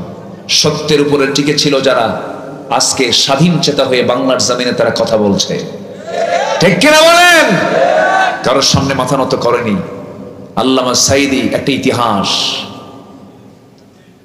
মাথা নত করেননি। তাকে বারবার প্রস্তাব দেওয়া হয়েছে, প্রপোজ করা হয়েছে, বলুন আমি আর রাজনীতি করব না, আমি আমার রাজনৈতিক জীবন থেকে আমি অবসর নিলাম, শুধু একটা বার বলুন। উনি হাসি মুখে সব উড়িয়ে দিয়ে বলেছেন, শহীদ হওয়ার জন্য আমি সাঈদী প্রস্তুত আছি। শহীদ হয়েছেন, দুনিয়া থেকে বিদায় নিয়েছেন। আমার 100% আমার কাছে মনে হয় এদেশে উনি একজন বড় আল্লাহওয়ালা মানুষ ছিলেন, পরহেজগার মানুষ ছিলেন। নচেত 25 বছর আগের অঙ্ক এখন মিলে কেমনে? উনি বলেছিলেন এমন একটা সময় আসবে, পালানোর জন্য একটা ইঁদুরের গর্ত খুঁজে পাবা না। সেই মানিক মিয়া একটা ইঁদুরের গর্ত খুঁজে না পেয়ে কি কলার পাতায় শুয়েছিল যে আল্লামা সাঈদীর বিরুদ্ধে ফাঁসির রায় দিয়েছিল। সম্মানিত ভাইয়েরা, আজ থেকে 20-25 বছর আগে যিনি বলেছিলেন গোড়ায় নাড়া দাও, গোড়ায় নাড়া দেবে 12 কোটি তৌহিদি জনতা, মামু বাড়ি দিল্লি গিয়ে পড়বা। দিল্লি গিয়ে পড়েছে। উনি বলতে পারতেন লন্ডনে পড়বা, বলতে পারতেন ওয়াশিংটনে পড়বা, বলতে পারতেন বার্লিনে পড়বা। কোন সিটির নাম না নিয়ে তিনি নিলেন হচ্ছে দিল্লির নাম, কারণ দিল্লিতেই পড়তে হবে, ঠিক কিনা? সম্মানিত ভাইয়েরা, এই সমস্ত ব্যক্তিগুলো তারা ঈমান নিয়ে টিকে ছিলেন। ঈমান নিয়ে, সততা নিয়ে যারা টিকে থাকবে তারা দুনিয়াতেও অমর, আল্লাহর কাছেও তারা সম্মানী থেকে যাবে। আমরা কারো কাছে মাথা নত করব না, মাথা নত করবো একমাত্র কার কাছে? আল্লাহর কাছে। আমার ভাইরা,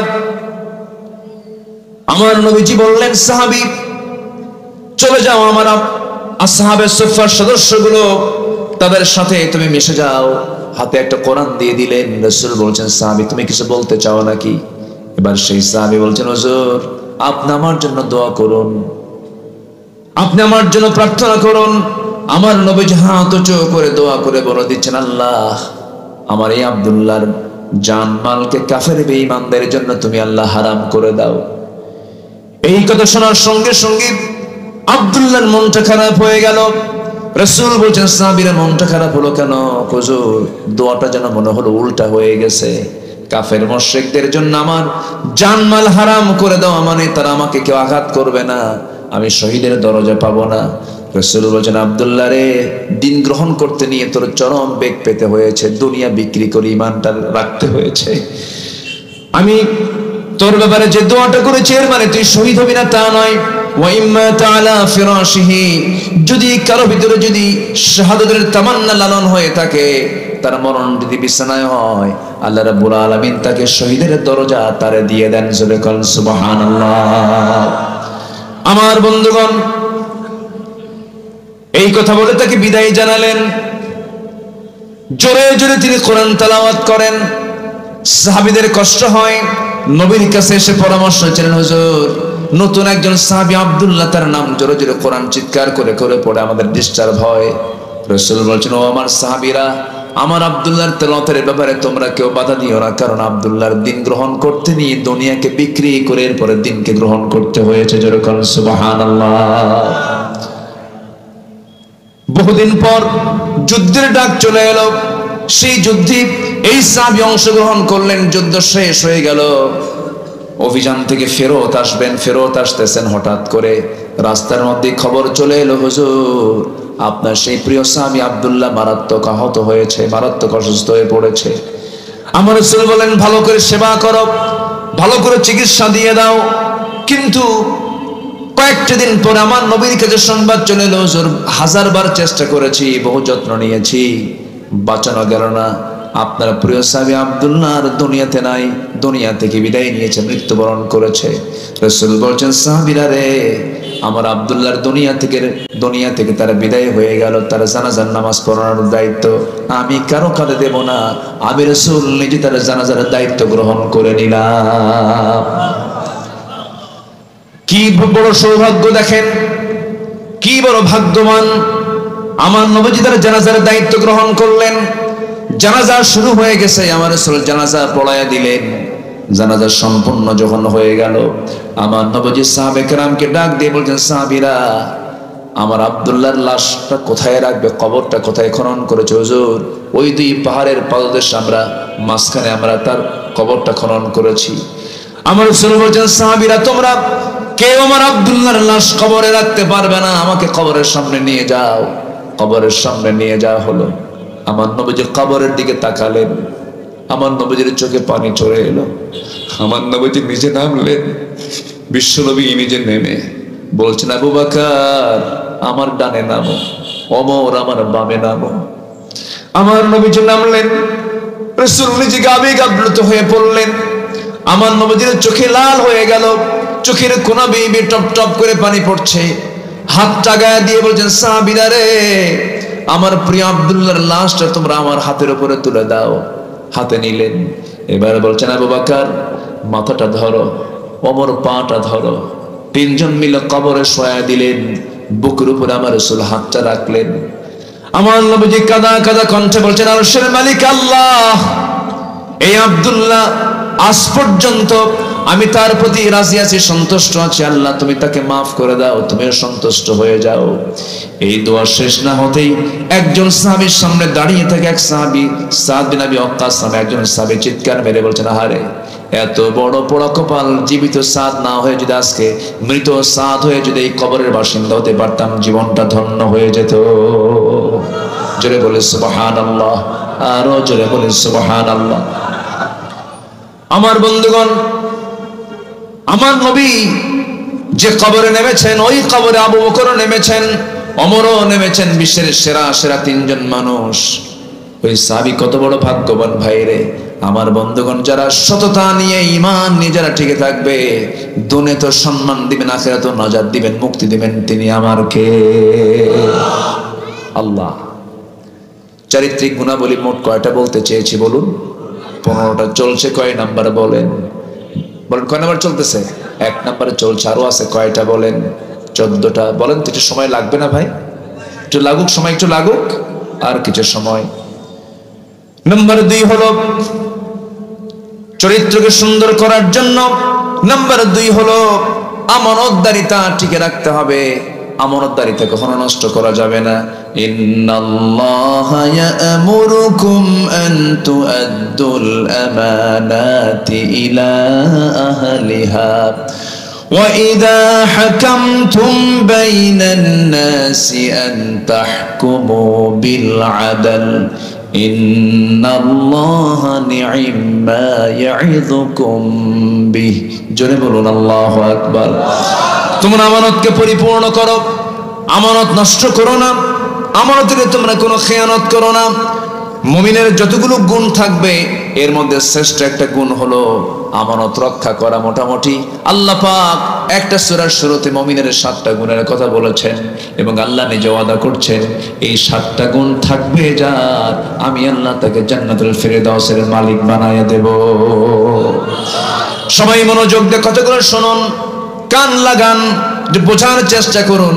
আল্লাহ রাব্বুল আলামিন বলেন, قد أفلح المؤمنون الذين هم في صلاتهم خاشعون والذين هم عن اللغو معرضون ওয়াল্লাযীনা হুম লিয-যাকাতি ফাঈলুন ওয়াল্লাযীনা হুম লিফুরুজিহিম হাফিযুন। জোরে বলুন আল্লাহু আকবার।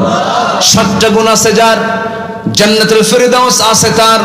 নাম্বার 1 হলো নামাজকে সুন্দর করা, নাম্বার 2 হলো জিহ্বাকে বিশ্রাম দেওয়া, বাজে কোনো কথা না বলা, মিথ্যার সঙ্গে না থাকা, নাম্বার 3 হলো যাকাত ঠিকমতো আদায় করা, নাম্বার 4 হলো লজ্জাস্থানের হেফাজত করা।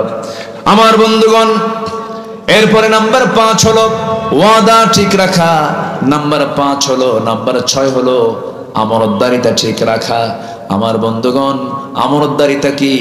স্বামীর কাছে স্ত্রী একটা কি বলেন, আস্তে কয়, বলেন বলেন বলেন। কর্মচারীর কাছে কর্মকর্তার মালিকের মালামালগুলো কি বলেন, আমানত। আমার বন্ধুগণ, আমানতদারিতা বিশাল একটা বিষয়। উন্নত চরিত্র গঠন করার জন্য, উন্নত সমাজ গড়ার জন্য, উন্নত রাষ্ট্র তৈরি করার জন্য মানুষগুলোকে উন্নত হতে হবে, উন্নত চরিত্র অর্জন করতে হবে।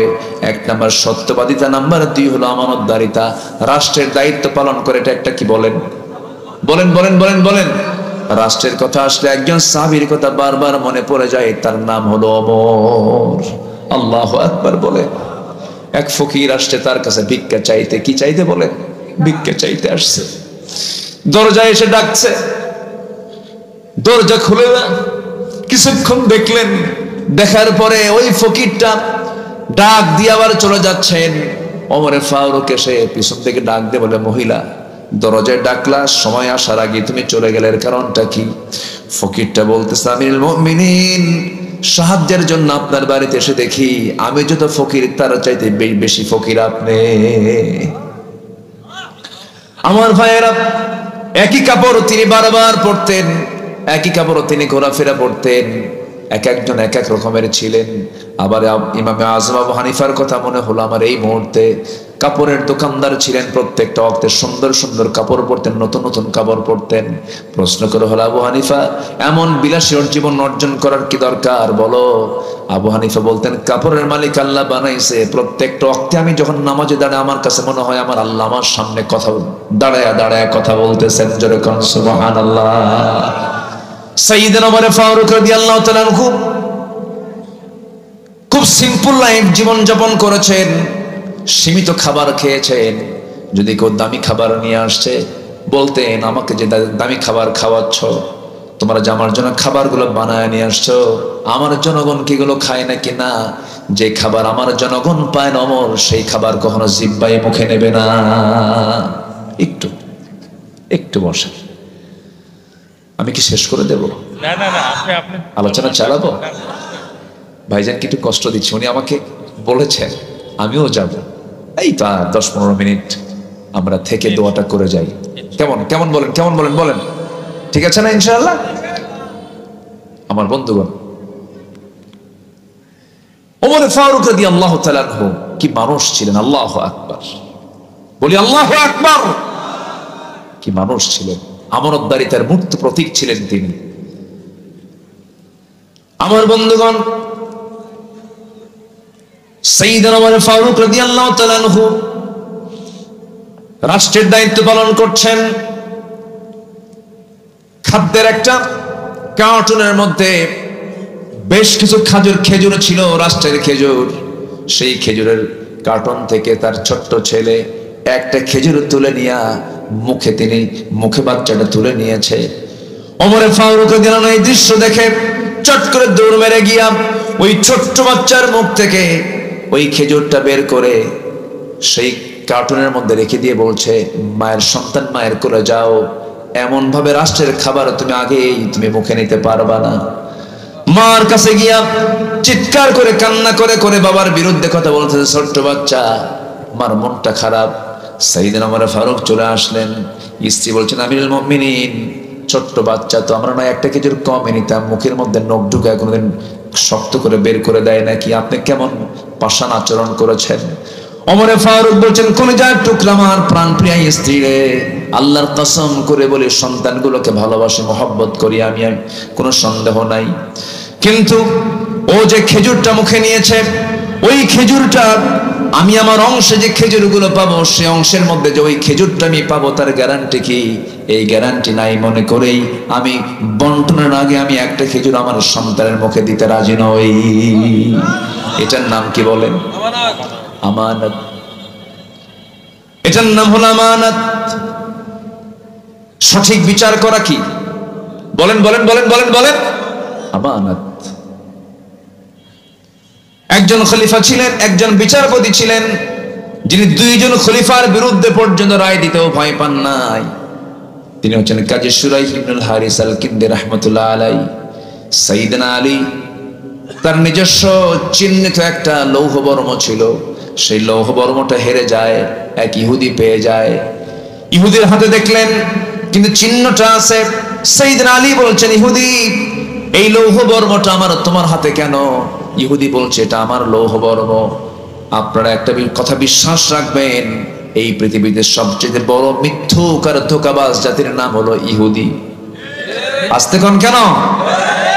ওরা জাত করে, যা দেখায় তার সম্পূর্ণ উল্টা চরিত্র হচ্ছে ওদের চরিত্র। ভাইরা, যদিও যুদ্ধ বিরতি হয়েছে, যুদ্ধ কি হয়েছে? বিরতি। যুদ্ধ থামেনি কিন্তু, যুদ্ধ কি? বিরতি।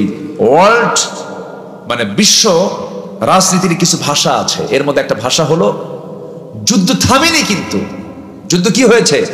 বিরতি। নতুন করে হয়তো বা কোনো নাটক হয়তো সাজাতেও পারে, ওদের তো নাটক সাজানোর কোনো শেষ নাই। সম্মানিত ভাইয়েরা, এই ইহুদি জাত রাসূলকে কষ্ট দিয়েছে, অনেক কষ্ট দিয়েছে। সেই এক ইহুদির হাতে সাইয়েদনা আলীর সেই লৌহ বর্ম পড়ে গেল, চিহ্নিত লৌহ বর্ম। সাইয়েদনা আলী বলেন, এটা আমার। ইহুদি কয়, না এটা আমার। কেন এটা আমার? অথচ তিনি সেই সময় খলিফাতুল মুসলিমিন। ইহুদি বলল, তাহলে কার হবে এটা? এটা আমরা কোর্টে রায় নিয়ে নেব। কোর্ট পর্যন্ত চলে গেল। ইহুদি একজন খলিফাকে নিয়ে গেছে কোথায়? কোর্টে, আদালতে নিয়ে গেছে। উনি বলেন, ঠিক আছে আদালতেই চলো। আদালতের বিচারপতি হঠাৎ করে দেখি তিনি দাঁড়ায় বলছেন, আমিরুল মুমিনিন আপনি এখানে কেন? কে? দেখো ইহুদি আমারে মামলা দিছে, লৌহ বর্মটা আমার। আর সে বলে আমার। একটা চিহ্নিত লৌহ বর্ম, এই যে আমার চিহ্ন এটা।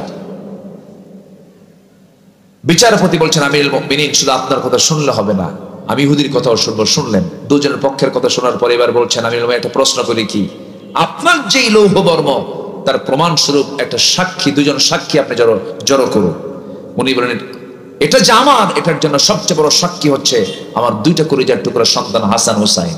এবার বিচারপতি বলছেন, বাবার পক্ষে সন্তানের সাক্ষী কখনো গ্রহণযোগ্য হতে পারে না। সাইয়েদনা আলী বললেন, বিচারপতি আপনি কি ওই হাদিস ভুলে গেছেন যে হাদিসে রাসূল বলেছেন, সাইয়্যিদুশ শাবাবি আহলিল জান্নাহ, যুবকদের সর্দার জান্নাতের হাসান এবং হুসাইন। যেরকম সুবহানাল্লাহ। আর তাদের সাক্ষ্য আপনি গ্রহণ করবেন না। উনি বললেন, আপনি যতই বলেন না কেন, আইন আইনের গতিতে চলবে। সাক্ষী যতক্ষণ পর্যন্ত না জোগাড় হবে, এই লৌহ বর্ম আমি আপনার হাতে তুলে দিতে পারবো না। সাক্ষীর অভাবে তিনি হেরে গেলেন। জিতে গেল কে? কে জিতে গেল? ইহুদি জিতে গেল। আস্তে করে তিনি সেখান থেকে বের হয়ে আসলেন, আইনকে শ্রদ্ধার চোখে দেখলেন, আমানতদারি দেখে গ্রহণ করলেন। সাইয়েদনা ওমর ফারুক রাদিয়াল্লাহু তাআলা আনহু ঘোড়া কিনতে গেছেন। কি কিনতে গেছেন বলেন? ঘোড়া। সে ঘোড়া কিনতে গিয়ে ঘোড়া কিনেছেন, লেনদেন হয়ে গেছে, ঘোড়া হাতে নিয়েছেন, লাগামটা হাতে নিয়ে ঘোড়ার পিঠে চড়েছেন, টাকা দিয়ে লেনদেন শেষ। বাড়ির পথে যেতেই মাঝ পথে চারটা পা অকেজ হয়ে নিচে পড়ে গেল। উনিও পড়ে গেলেন, রাগ উঠে গেছে একদম 100 ডিগ্রি। সাহাবীর নাম কি বলেন? নামটা শুনলে কি মনে হয়? নরম সরম মনে হয় না গরম মনে হয়? মহা গরম। ওমর ফারুক বললেন, এটা একটা কাজ করলো, ঘোড়া বিক্রেতা আমাকে অকেজ ঘোড়া দিল। উল্টে চলে গেছেন, গিয়ে বলছেন, এই ঘোড়াওয়ালা, টাকা দাও। এই জাতীয় কথা শোনার সঙ্গে সঙ্গে ঘোড়া বিক্রেতা বলছে, একটু শান্ত মনে কথা বললেই ভালো হয়। ক্রয় বিক্রয়ের যে চুক্তি, ক্রয় বিক্রয়ের যে সিস্টেম পদ্ধতি আমি কি ভঙ্গ করেছি? না, কিন্তু তুমি আমাকে অকেজে ঘোড়া দিয়েছো, বাড়িতেই যেতে পারলাম না। এখন ঘোড়া বিক্রেতা বলছে, না আমি আপনাকে সুস্থ ঘোড়া দিয়েছি, আপনার কাছে অসুস্থ হয়েছে, আমি ঘোড়া ফেরত দিতে পারবো না। এক পর্যায়ে ঘোড়াওয়ালা বলছে, তাহলে আপনার কথাও থাক আমার কথাও থাক, চলুন আমরা আদালতে চলে যাই।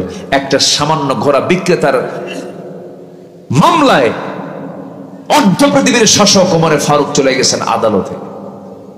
চেয়ারে বসে আছে বিচারপতি। ওমর ফারুককে দেখা মাত্র দাঁড়ায় বলতেছে, আপনি এখানে কেন? আমারে মামলা দিছে, যে ও আমারে মামলা দিছে। ঘোড়া দেয়, ঘোড়া আমাকে অসুস্থ ঘোড়া দিয়েছে, আমাকে টাকা ফেরত দেয় না। দুপক্ষের কথা শুনে এবার বিচারপতি বলছেন, আমিরুল মুমিনিন, আপনি আজকে আদালতে এসেছেন, আপনার কথাও শুনলাম, আবার ওই ঘোড়া বিক্রেতার কথাও শুনলাম। যতটুকু বুঝতে পেরেছি, আজকের মামলার রায়টা আপনার পক্ষে না গিয়ে ওই ঘোড়াওয়ালার পক্ষে চলে যাবে। একটু বুঝাইয়া দিন। মুসকি হাসি মেরে ওমর ফারুক একটু বুঝাইয়া দিন। এবার বলছেন, আপনি আমার সঙ্গে যেমন করে এখন সুস্থ দেহে কথা বলছেন, এই সুস্থ দেহ না বাড়ি ফিরবেন তার কোনো গ্যারান্টি আছে নাকি? না, গ্যারান্টি নাই। তাই যদি হয় আমিরুল মুমিনিন, ঘোড়া আপনি টাকা দিয়ে কিনেছেন, আপনার মালিকানায় চলে আসছে। আপনার মালিকানা আসার পর ঘোড়া অসুস্থ হয়ে এসে 4টা পা অকেজ হয়ে পড়ে আছে। এই ঘোড়াটা এই অপবাদ দিয়ে আপনি ঘোড়া বিক্রেতার কাছে দিতে পারবেন না। লাভ লস, আপনাকে মানতে হবে, ঘোড়াটা আপনারই হবে। সাইয়েদনা ওমর ফারুক একটা শব্দ উচ্চারণ করলেন না, কিচ্ছু বললেন না। বাড়িতে ফিরে আসেন পরের দিন, মজলিসে শুরার বৈঠকে করলেন কি, সমস্ত মন্ত্রী পরিষদগুলোকে ডাক দিয়ে বললেন, শোনো আমার ভাইয়েরা, একজন বিচারপতি পাইছে, সে আমানতদারিতা নিয়ে বিচার করে। আমি অমরকে দেখে না, আমি অমরকে না দেখে আইনকে দেখে। আইনের গতিতে সে চলতে থাকি। এত সুন্দর রায় সে দিয়েছে আমার বিরুদ্ধে, আমি তাকে আঞ্চলিক বিচারপতি না বানায় আমি তাকে চিফ জাস্টিসের পদ দিয়ে দিলাম। যেরকম সুবহানাল্লাহ। কিসের কারণে বলেন? কিসের কারণে? আমানতদারিতার কারণে। আমার বন্ধুগণ, আমার ভাইয়েরা, এই দুনিয়া ছেড়ে আমিও চলে যাব, আপনিও চলে যাবেন। কেউ বাঁচার জন্য আসি নাই, দুনিয়া থেকে বিদায় নেব আমি। কিন্তু উন্নত চরিত্র নিয়ে যদি আল্লাহর সামনে দাঁড়াতে পারি, আমার নবীজির সুপারিশের প্রয়োজন আছে না নাই? বলেন, আসতে বলবেন না, আছে না নাই? রে ভাই, রাসূলকে আমরা সবসময়ের জন্য কাছে টানবো। রাসূল কেমন করে কথা বলেছেন, রাসূল কি কোন দল করেছেন, রাসূল কোন চেতনাকে লালন করেছেন, রাসূল কিসের আন্দোলন করেছেন, রাসূলকে নিয়ে একটু আমরা ভাবনায় চলে যাব, ভাবনার জগতে চলে যাব। রাসূলকে বোঝার চেষ্টা করব আমরা। যে বান্দা রাসূলকে যত বেশি বুঝতে পারবে, ওই বান্দা আল্লাহর তত বড় নৈকট্য হাসিল করতে পারবে। জোরে কোন সুবহানাল্লাহ। আপনাদের দোয়ায় আল্লাহ তাআলা আমাকে এবার এই তো মাসখানেক আগে মক্কা মদিনায় নিয়েছিলেন।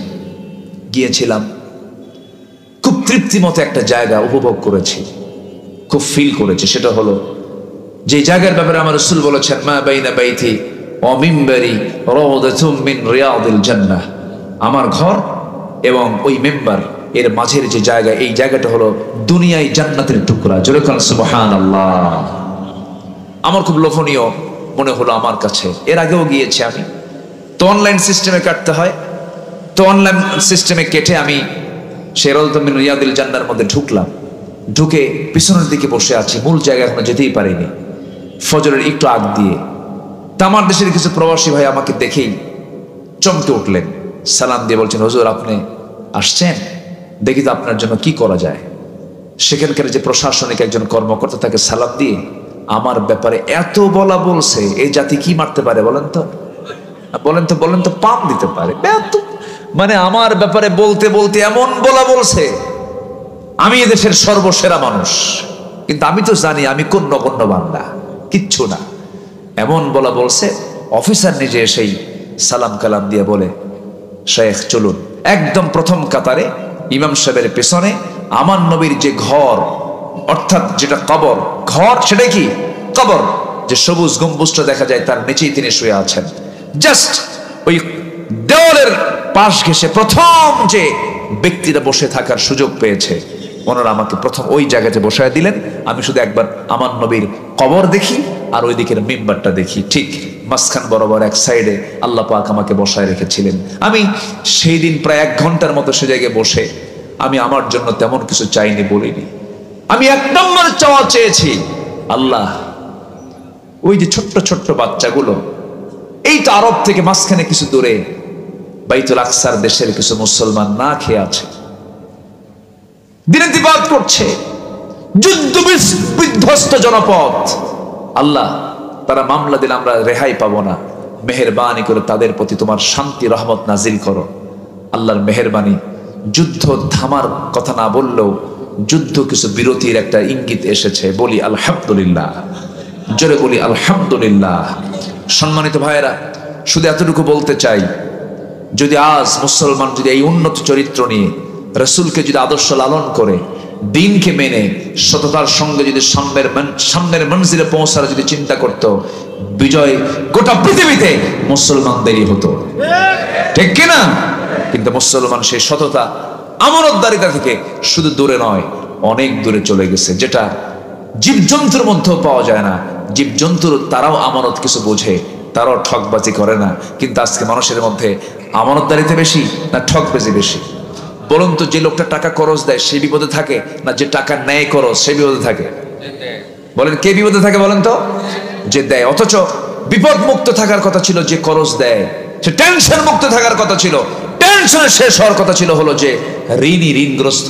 কিন্তু যে টাকা নেয় একবার ঋণগ্রস্ত হয়ে যাওয়া মানেই ওর হাত থেকে টাকা আপনার কাছে ফেরত আসা মানে সোনার হরিণ। ঠিক আছে না? আমি কি ভুল বলছি? অসম্ভব ব্যাপার। টাকা চাইতে গেছে আপনার কাছে, আপনি তার কাছে টাকা চাইতে গেছেন, আপনার টাকার পাওনাদার। আপনি প্রথম দিন বলছেন ভাই অমুক দিন আসেন, আবার গেছে অমুক দিন আসুন। তৃতীয় দিন যখন গেছে খেপে গিয়ে চোখ রাঙ্গায় বলে আমার কি মান সম্মান নাই, সবার সামনে টাকা চাও। আছে কিনা বলেন? আছে কিনা বলেন? শেষমেশ যে টাকা পাই সে আগের ঠেলায় বলে যা যা, তোর কাছে আর কোনোদিন টাকা চাবো না, আল্লাহ সাক্ষী থাকো, তোর টাকা হাসরের দিন তুলবো। জবাবে ও বলে লম্বা ডেট পাইলাম। কি ডেট পাইছে? লম্বা ডেট পাইছে। এটা কি আমানতদারিতা? না, এটা হচ্ছে সম্পূর্ণ খেয়ানত। যে খেয়ানত করবে সে জাহান্নামে চলে যাবে, যে আমানত রক্ষা করবে সে কোথায় যাবে? জান্নাতে যাবে। যে মিথ্যা বলবে সে কোথায় যাবে? জাহান্নামে। যে সত্য বলবে সে কোথায় যাবে? জান্নাতে। অতএব সুন্দর চরিত্র আমরা গঠন করব, জোরে বলি ইনশাআল্লাহ। নাম্বার 3 হলো সবর, ধৈর্যশীলতা। পৃথিবীর সকল জায়গায় সকল কাজে ধৈর্যশীল হব আমরা। আল্লাযীনা ইযা আসাবাতহুম মুসিবাতুন ক্বালু ইন্না লিল্লাহি ওয়া ইন্না ইলাইহি রাজিউন। জোরে বলুন আল্লাহু আকবার। যখন কোনো বিপদ আসবে, যখন কোনো মুসিবত চলে আসবে, সেই সময় ইমানদাররা সব সময় বলে ফেলবে সম্পূর্ণ কার ফয়সালা? আল্লাহর ফয়সালা। হতাশ হওয়া যাবে না। সন্তান নিয়ে টেনশন করে, বারবার মেয়ে হয়, ধৈর্যহীন হয়ে যায়। বউকে গালি দেয়, সকালে বা গালি দেয়, দুপুরে গালি দেয়, বলে তোর পেটটা পচা, কপালে সন্তান ছেলে হবে না। এইরকম করে ধৈর্যহীনতার পরিচয় দেয়, বিপদে পড়ে গেছে আল্লাহকে গালি দেয়। এরপরে বিভিন্ন হতাশা কাজ করে। হতাশা আল্লাহর পক্ষ থেকে আসে না শয়তানের পক্ষ থেকে আসে? বলেন, শয়তানের পক্ষ থেকে আসে। ইমানদার কখনো ধৈর্যহীন হবে না, ইমানদার কখনো হতাশ হবে না, ইমান কখনো ধৈর্যহীন হবে না। ইমানদার হবে কি? ইমানদার হবে সব সময়ের জন্য তাওয়াক্কুল করবে। কার উপরে বলেন? আসতে বলবেন না, কার উপরে? নাম্বার 5 হলো তাওয়াক্কুল করতে হবে আল্লাহর উপরে। ওয়ামাইয়া তাওয়াক্কাল আলাল্লাহ ফাহুয়া হাসবুহ। যে ব্যক্তি আল্লাহর প্রতি ভরসা করবে তার জন্য কে যথেষ্ট বলেন? আসতে বলবেন না, কে যথেষ্ট বলেন? ইব্রাহিমকে নিক্ষেপ করা হয়েছিল কোথায়? আগুনের হেফাজত করেছেন কে? ইউনুসকে খেয়ে ফেলেছিল কি বলেন? মাছ। কিন্তু হেফাজত করেছেন কে বলেন? আল্লাহ তাআলা। যত বিপদ এসেছে, যত মুসিবত এসেছে, ধৈর্যের পিরামিড হয়ে আল্লাহর পছন্দের বান্দারা রেহাই পেয়েছেন। এই জন্য ধৈর্য হচ্ছে সবচেয়ে বড় একটা যোগ্যতা। ইমানদারের জীবনের সবচেয়ে বড় যোগ্যতা হলো ধৈর্য। এই ধৈর্য আমরা অবলম্বন করার চেষ্টা করব, তাওয়াক্কুল করব আমরা আল্লাহর উপরে। নাম্বার 5 হলো ইখলাস থাকতে হবে। সকল জায়গায় একনিষ্ঠ ভাব থাকতে হবে। যা করব কার জন্য? দান করব কার জন্য? 1 লক্ষ টাকা মাহফিলে দান করেছে, মাদ্রাসায় দান করেছে, নামটা যদি উচ্চারণ না হয় কেবে গিয়ে বলে এবার তো টাকা দিছি, নাম বললি না, সামনের বার আর আসবি না, টাকাই দেব না। এরকম দানবীর আমার দেশে আছে না নাই? বলেন। নাম থাকতে হবে, আমার নামে স্লোগান দিতে হবে না। না, আল্লাহ তাআলা বলেন আমি 9 শ্রেণীকে, আমি আর শাজিমের 7 শ্রেণীকে আমি আর শাজিমের ছায় জায়গা দেব। এর মধ্যে একটা শ্রেণী হলো মা তুনফিকু বিয়ামিনি, ডান হাতে যা দান করেছে বাম হাত জানবে না, বাম হাতে যা দান করেছে ডান হাত জানবে না। আল্লাহ রাব্বুল আলামিন তাকে আরো শাজিমের ছায় জায়গা দিয়ে দিবেন। সুবহানাল্লাহ।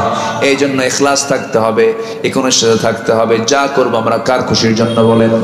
আসতে বলেন না, কার খুশির জন্য বলেন? যারা পারেন ঠোঁট মিলিয়ে বলুন ওয়ামা উমিরু ইল্লা লিয়াবুদুল্লাহা মুখলিসিনা লাহুদ্দিন।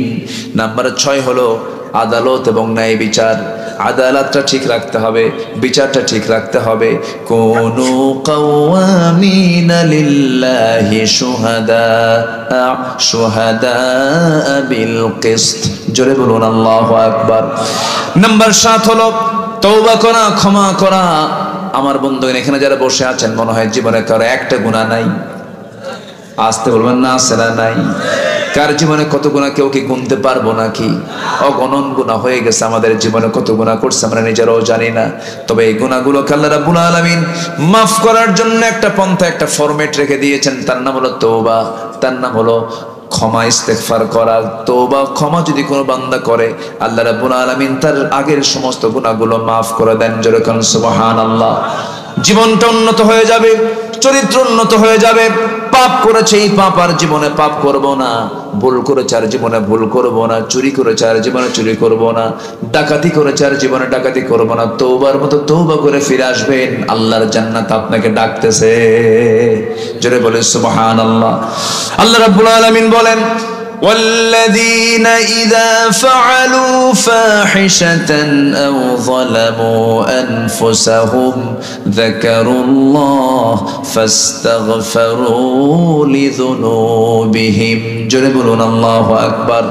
আমরা তওবা করব কার কাছে? জীবনে আর কখনো 5 ওয়াক্ত নামাজ ছাড়বো না। রাজি আছেন নাকি? রাজি আছেন কারা কারা? একটু হাত তুলে দেখান দেখি। জোরে বলি আল্লাহ, আরো জোরে বলি আল্লাহ। আমাদেরকে 5 ওয়াক্ত সালাত আদায় করার তৌফিক তুমি আল্লাহ দিয়া দাও। জোরে বলি আমিন, আরো জোরে আমিন। হাত নামা। আমি কষ্ট দিয়ে ফেলেছি আপনাদের। হুজুর মাহফিলে এসে বিপদে পড়ে গেলাম। নামাজ এত কঠিন অবস্থা, সামনে শীতের দিন আরো উজু করবো কেমনে? এরকম নামাজ চোর আছে না নাই? বলেন, নামাজ চোর আছে না নাই? পৃথিবীতে সবচেয়ে কুখ্যাত চোরের নাম কি? বলেন বলেন বলেন বলেন। আমি একটু শক্ত ভাষায় বলে দিলাম নামাজকে। আল ফারকু বাইনাল মুমিন ওয়াল কাফির তারকুস সালাহ। কাফের এবং মুমিনের মাঝে পার্থক্য সৃষ্টি করে দেই হচ্ছে নামাজ। নামাজ আমরা পড়বো ইনশাআল্লাহ। বলি ইনশাআল্লাহ বলি। নাম্বার 8 হচ্ছে সহানুভূতি, দয়া। যার মধ্যে দয়া নাই আল্লাহ তাকে দয়া করবেন না। ইরহাম তুরহাম। আপনি দয়া করবেন, আল্লাহ পাক আপনার প্রতি দয়া করবেন। এই জন্য আমরা চেষ্টা করব আমরা দয়া এবং সহানুভূতি, দিলটাকে নরম রাখার জন্য। জোরে বলি ইনশাআল্লাহ। দিল যার নরম হয় সে হিংসুক হয় না। দিল যার নরম হয় সে গীবতকারী হয় না। দিল যার নরম হয় তার কথায় পৃথিবীর কেউ কোনোদিন কষ্ট পায় না। আমরা রহম দিলওয়ালা হব। নাম্বার 9 হচ্ছে তাওয়াদু, নম্রতা, ভদ্রতা। এটা আমরা আনার চেষ্টা করবো। ইয়ামশুনা আলাল আরদি হাওনা। নাম্বার 10 হচ্ছে শুকর, শুকরিয়া আদায় করবো। এক নাম্বার কার? আসতে বলবেন না, কার? আল্লাহ তাআলা। নাম্বার 11 হচ্ছে সুজা, সাহসিকতা থাকতে হবে। ইমানদার কি ভীরু হবে না সাহসী হবে? ইমানদার ভীরু হবে না সাহসী হবে? ইমানদার সংখ্যা দেখবে না ইমান দেখবে? ইমানদার শক্তি দেখবে না ইমান দেখবে? ইমান দেখবে। ইমানের চাইতে বড় শক্তি পৃথিবীতে আর নাই। এই সাহসটা থাকতে হবে। নাম্বার 12 হচ্ছে নেক কাজের আদেশ দেওয়া, মন্দ কাজের বাধা দেওয়া। এটাও হচ্ছে উন্নত চরিত্রের একটা গুরুত্বপূর্ণ দিক। মুনাফিকরা এগুলো পারে না। মুনাফিকরা যখন যেদিকে বৃষ্টি সেই দিকে ছাতা, সেই দিকে চলে যায়। এই চরিত্র একমাত্র মুনাফিকের হতে পারে। এই চরিত্র ইমানদার আনতে পারে না। এরপরে নাম্বার 13 হচ্ছে বিশ্বাসযোগ্যতা। বিশ্বাসযোগ্য হতে হবে। আপনাকে যেন মানুষ ট্রাস্ট করে, আপনার ব্যক্তিত্ব আপনার মাঝে ফুটে তুলতে হবে। ইমানদারের 1 নম্বর দিক হচ্ছে শাখসিয়ত থাকবে, তার ব্যক্তিত্ব থাকবে। ইমানদার কখনো ব্যক্তিত্বহীন হতে পারে না। আচ্ছা, এরপরে নাম্বার 14 হলো নিষ্ঠাবান হব আমরা। ইখলাস ফিল আমাল, সকল কাজে আমরা নিষ্ঠাবান হব। নিষ্ঠার সাথে সমস্ত কাজগুলো করবো, যোগ্যতার সঙ্গে কাজগুলো করব। চেয়ারম্যানের দায়িত্ব পেয়েছি, 16 আনা কাজ করব। শিক্ষকতার দায়িত্ব পেয়েছি, 16 আনা কাজ করব। যেই দায়িত্ব আমি পালন করব, আমি কোন একটা ব্যাংকের ম্যানেজার, 16 আনা দায়িত্ব পালন করব। আমি একটা কি বলে কোম্পানির আমাকে ম্যানেজার পদে দিয়েছে, কমপ্লিটলি নিষ্ঠার সাথে সেই দায়িত্ব পালন করতে হবে। সে আমল তার মধ্যে রাখতে হবে। উন্নত চরিত্র গঠন করার এগুলোই হচ্ছে সবচেয়ে উত্তম আমল। নাম্বার সর্বশেষ হচ্ছে সহনশীল হওয়া। হেলম, সহনশীল। অর্থাৎ সহনশীল হওয়া মানে হচ্ছে আল্লাহ তাআলা নিজে হালিম, আমরা আব্দুল হালিমের বান্দা। আল্লাহ তাআলা নিজেও খুব সহনশীল। এই যে ধরেন আকাম কুকাম গুলো হয়, আল্লাহ কি অ্যাকশনে যান? সহজে যান? অ্যাকশনে সহজে যান না। আল্লাহর মতো সহনশীল, আল্লাহর মতো এত বড় হালিম পৃথিবীতে আর কেউ নেই। এই জন্য হালিমটা কার নাম? আল্লাহর নাম। আমরা ধৈর্যশীলতার পরিচয় দেব, সহনশীলতার পরিচয় দেব। আল্লাহ পাক বলছেন ওয়াল কাযিমিনাল গায়জ ওয়াল আফিনা আনিন নাস আল্লাহু ইউহিব্বুল মুহসিনিন। এই 15টা উন্নত চরিত্র আমরা আমাদের জীবনে উপস্থিত করার চেষ্টা করব। জোরে বলি আমিন। সবার বাড়িতে মা বোন আছে না নাই বলুন তো? আছে। পর্দা করা কি? আরো জোরে, আরো জোরে। বোরকা পরা ফরজ না পর্দা করা ফরজ? বলেন, বোরকা পরা ফরজ না পর্দা করা ফরজ? আমার দেশে বোরকা পরা ফরজ আছে, কিন্তু পর্দা ফরজ নাই। খালাতো ভাই, মামাতো ভাই, চাচাতো ভাই, দুলা ভাই, ভিতরে ফিটফাট, ভিতরে সব সদরঘাট। ভিতরে কি? সদরঘাট, বাইরে ফিটফাট, ভিতরে কোনো পর্দা নাই। না, যেই বাড়িতে দেবরের সঙ্গে পর্দা হয়, যেই বাড়িতে ভাসুরের সঙ্গে পর্দা হয়, যে বাড়িতে খালাতো ভাই, মামাতো ভাই, দুলা ভাইয়ের সঙ্গে পর্দা হয়, ওটাই হচ্ছে কমপ্লিট সলিড পর্দা। আমার কথা কি বোঝা গেল? শালির হুন্ডায় কি বলে, দুলাভাইয়ের হুন্ডায় শালি চড়ে না, এমন শালি মনে হয় রাজশাহী জেলায় নাই। হ্যাঁ, আছে আছে।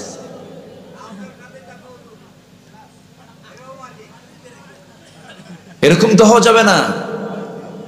দুলাভাইয়ের সাথে শালি হুন্ডায় চড়বে কেন? এখানে কি রিস্ক, কোন রিস্ক, কোন ঝুঁকি আছে না নাই বলেন তো? আচ্ছা, দুলাভাই তো মজাই পায়। ইমান তো দুর্বল। ফায়াতমা আল্লাযিনা ফি কলবিহি মারাদুন, দিলের মধ্যে তো রোগ আছে। দুলাভাই হুন্ডায় চড়ে বলে, এই শালি হুন্ডায় ওঠ। শালি এখন করবে কি? বড় বোনের হাজবেন্ড উঠছে, ধমক খায়া উঠছে, মাঝখানে একটু গ্যাপ রাখছে যে না, গায়ের সঙ্গে গা লাগানো যাবে না। দুলাভাই মানুষ, সামনে যে দুলাভাই এমন ব্রেক মারছে, গ্যাপ পূরণ। এগুলো গ্যাপ পূরণ করার কোনো সুযোগ দেওয়া যাবে না, এগুলো নোংরামি করা যাবে না। আপনার মেয়ে, আপনি তার পাহারাদার। আপনার স্ত্রী, আপনি তার পাহারাদার। আপনার বোন, আপনি তার পাহারাদার। একটা নারী 4 পুরুষকে জাহান্নামে নিয়ে যাবে। ভাইকে নেবে, স্বামীকে নেবে, বাপকে নেবে, বড় ভাইকে নেবে, এরপর বড় ছেলেকে নেবে। এই জন্য প্রত্যেকটা বাড়িতে পর্দাটা নিশ্চিত করার দরকার আছে না নাই বলেন? প্রযুক্তির মিস ইউজকে আমরা অবশ্যই ছেড়ে ফেলে দেব। প্রযুক্তির কোনো মিস ইউজ করবো না। বিশেষ করে ডিভাইস ব্যবহারে খুব সতর্ক থাকতে হবে। ঈমান ছিনতাই করার জন্য সম্পূর্ণ প্রস্তুত হচ্ছে পশ্চিমারা। কোনো মূল্যেই যুবক, তোমরা যৌবনকে নষ্ট করা যাবে না, যৌবনকে কখনো ধ্বংস করা যাবে না। তোমার যৌবন তোমার জন্য একটা আমানত। এটা তুমি একজন নারীর জন্য বরাদ্দ রাখবে। যখন তুমি বিয়ে করবে, তোমার বউ যখন তোমার সামনে আসবে, এটা তোমার জন্য, তার জন্য আমানত, তুমি তার জন্য আমানত। এই বিষয়গুলো অবশ্যই যুবকরা খেয়াল করার চেষ্টা করবে। বিয়ের প্রয়োজন হলে, এখানে অনেক প্রশ্ন আসছে, বিয়ের জন্য বাড়িতে প্রস্তাব দিয়ে ফেলবে। লজ্জার কিচ্ছু নাই। পেটের যেমন ক্ষুধা থাকে, যৌবনেরও ক্ষুধা আছে। আস্তে কখনো যুবকরা, ভালো করে কও। হ্যাঁ, মুরব্বীরা যেন শোনে। আওয়াজ যদি এরকম করো তাহলে তো কাম হবে না, ঠিক কিনা? বুড়া চাচাও কয় ঠিক। চাচা এখন বিয়ে করতে গেলে তো এখন বাড়িতে বুড়ির সঙ্গে লাগবে গন্ডগোল। জি, সম্মানিত ভাইয়েরা, যুবকরা চরিত্রকে সুন্দর বানাও, এই আশাবাদ কামনা করছি। ফজর সবার হবে তো ইনশাআল্লাহ? জোহর হবে তো? আসর হবে? মাগরিব হবে? মিথ্যা কথা মুখ দিয়ে বের হবে? আমাদের খেয়ানত হবে? জমির আইল ঠেলাঠেলি হবে? জমির মাপ দেওয়ার সময় আমিনকে কানে কানে বলে দেওয়া যাবে যে আমার অংশে একটু মাপটা ঢিল করে দিয়ে আমার অংশে বাড়ায় দিও, বলা যাবে? যাবে না। খুব সাবধান, বি কেয়ারফুল। ঈমান কখনো ঈমানকে বিকিয়ে দেওয়া যাবে না, ঈমানকে বিক্রি করা যাবে না, ধ্বংস করা যাবে না। আল্লাহ রাব্বুল আলামিন সবাইকে বুঝার তৌফিক দান করুন। জোরে বলি আল্লাহুম্মা আমিন। আমি আর কথা বাড়াতে চাচ্ছি না, যে যেখানে আছেন বসুন। ইহুদি খ্রিস্টান হতে প্রাপ্ত তথ্য দ্বারা ইসলামকে বিতর্কিত করছে। এলাকার মসজিদগুলোর ইমাম শব্দের কোনো মাথা ব্যথা নাই, এটা দিন দিন বড় আকারে ধারণ করছে। এলাকার বর্তমান অবস্থা, আচ্ছা, একটা গোষ্ঠী আছে আমার দেশে, কিছু বেদাত, কিছু ভণ্ড, দুষ্ট চক্র আছে না নাই বলেন তো? আচ্ছা, এগুলোকে সমূলে প্রতিহত করার জন্য অবশ্যই একটা শক্ত হাত দরকার, শক্ত সংঘবদ্ধ একটা শক্তি দরকার। আমি সবাইকে সচেতন হওয়ার জন্য অনুরোধ করছি। এই এলাকায় যদি এমন কিছু হয়ে থাকে যেখানে বেদাতের কার্যক্রম যেখানে ইহুদি খ্রিস্টানদের কোনো ঈমান বিধ্বংসী যদি কোনো কার্যক্রম থাকে, অবশ্যই সবাই মিলে একদম সম্মিলিতভাবে তার মোকাবেলা করার দরকার আছে না নাই বলেন তো? আছে। হ্যাঁ জি, আমরা এই ব্যাপারে আমরা সতর্ক থাকার চেষ্টা করবো। আল্লাহ রাব্বুল আলামিন সবাইকে বোঝার তৌফিক দান করুন। জোরে বলি আল্লাহুম্মা আমিন। সম্মানিত ভাইয়েরা, আমি আর কথা না বাড়িয়ে সোজা এখন দোয়ার দিকে যাব। ঘড়ির কাঁটা প্রায় 12টা একদম বরাবর হয়ে যাচ্ছে। ভাইজানকে আমি কষ্ট করে বসায় রেখেছি, এরপরে আপনারাও অনেক রাত হয়েছে, উচিত ছিল আমার আরো আগে ওঠা। আমি এসেছিও আগে, কিন্তু উঠতে একটু দেরিও হয়ে গেছে, বিলম্ব হয়েছে। যতটুকু হয়েছে আমরা বলে ফেলি আলহামদুলিল্লাহ। জোরে বলি আলহামদুলিল্লাহ। একটি ছোট্ট দোয়ার মধ্য দিয়ে আমরা শেষ করব। কোনো ঘোষণা আছে নাকি? কোনো ঘোষণা নাই তো? দোয়া যে আল্লাহুম্মা আমিন। ربنا ظلمنا أنفسنا وإن لم تغفر لنا وترحمنا لنكونن من الخاسرين। আল্লাহ, হাজারো মুসলমান নরনারী নিয়ে তোমার কালামের 2-3টা আয়াতকে সামনে রেখে জাতি গঠনে উন্নত চরিত্রের কিছু গুণ আমি তুলে ধরার চেষ্টা করেছি তোমার কালাম থেকে।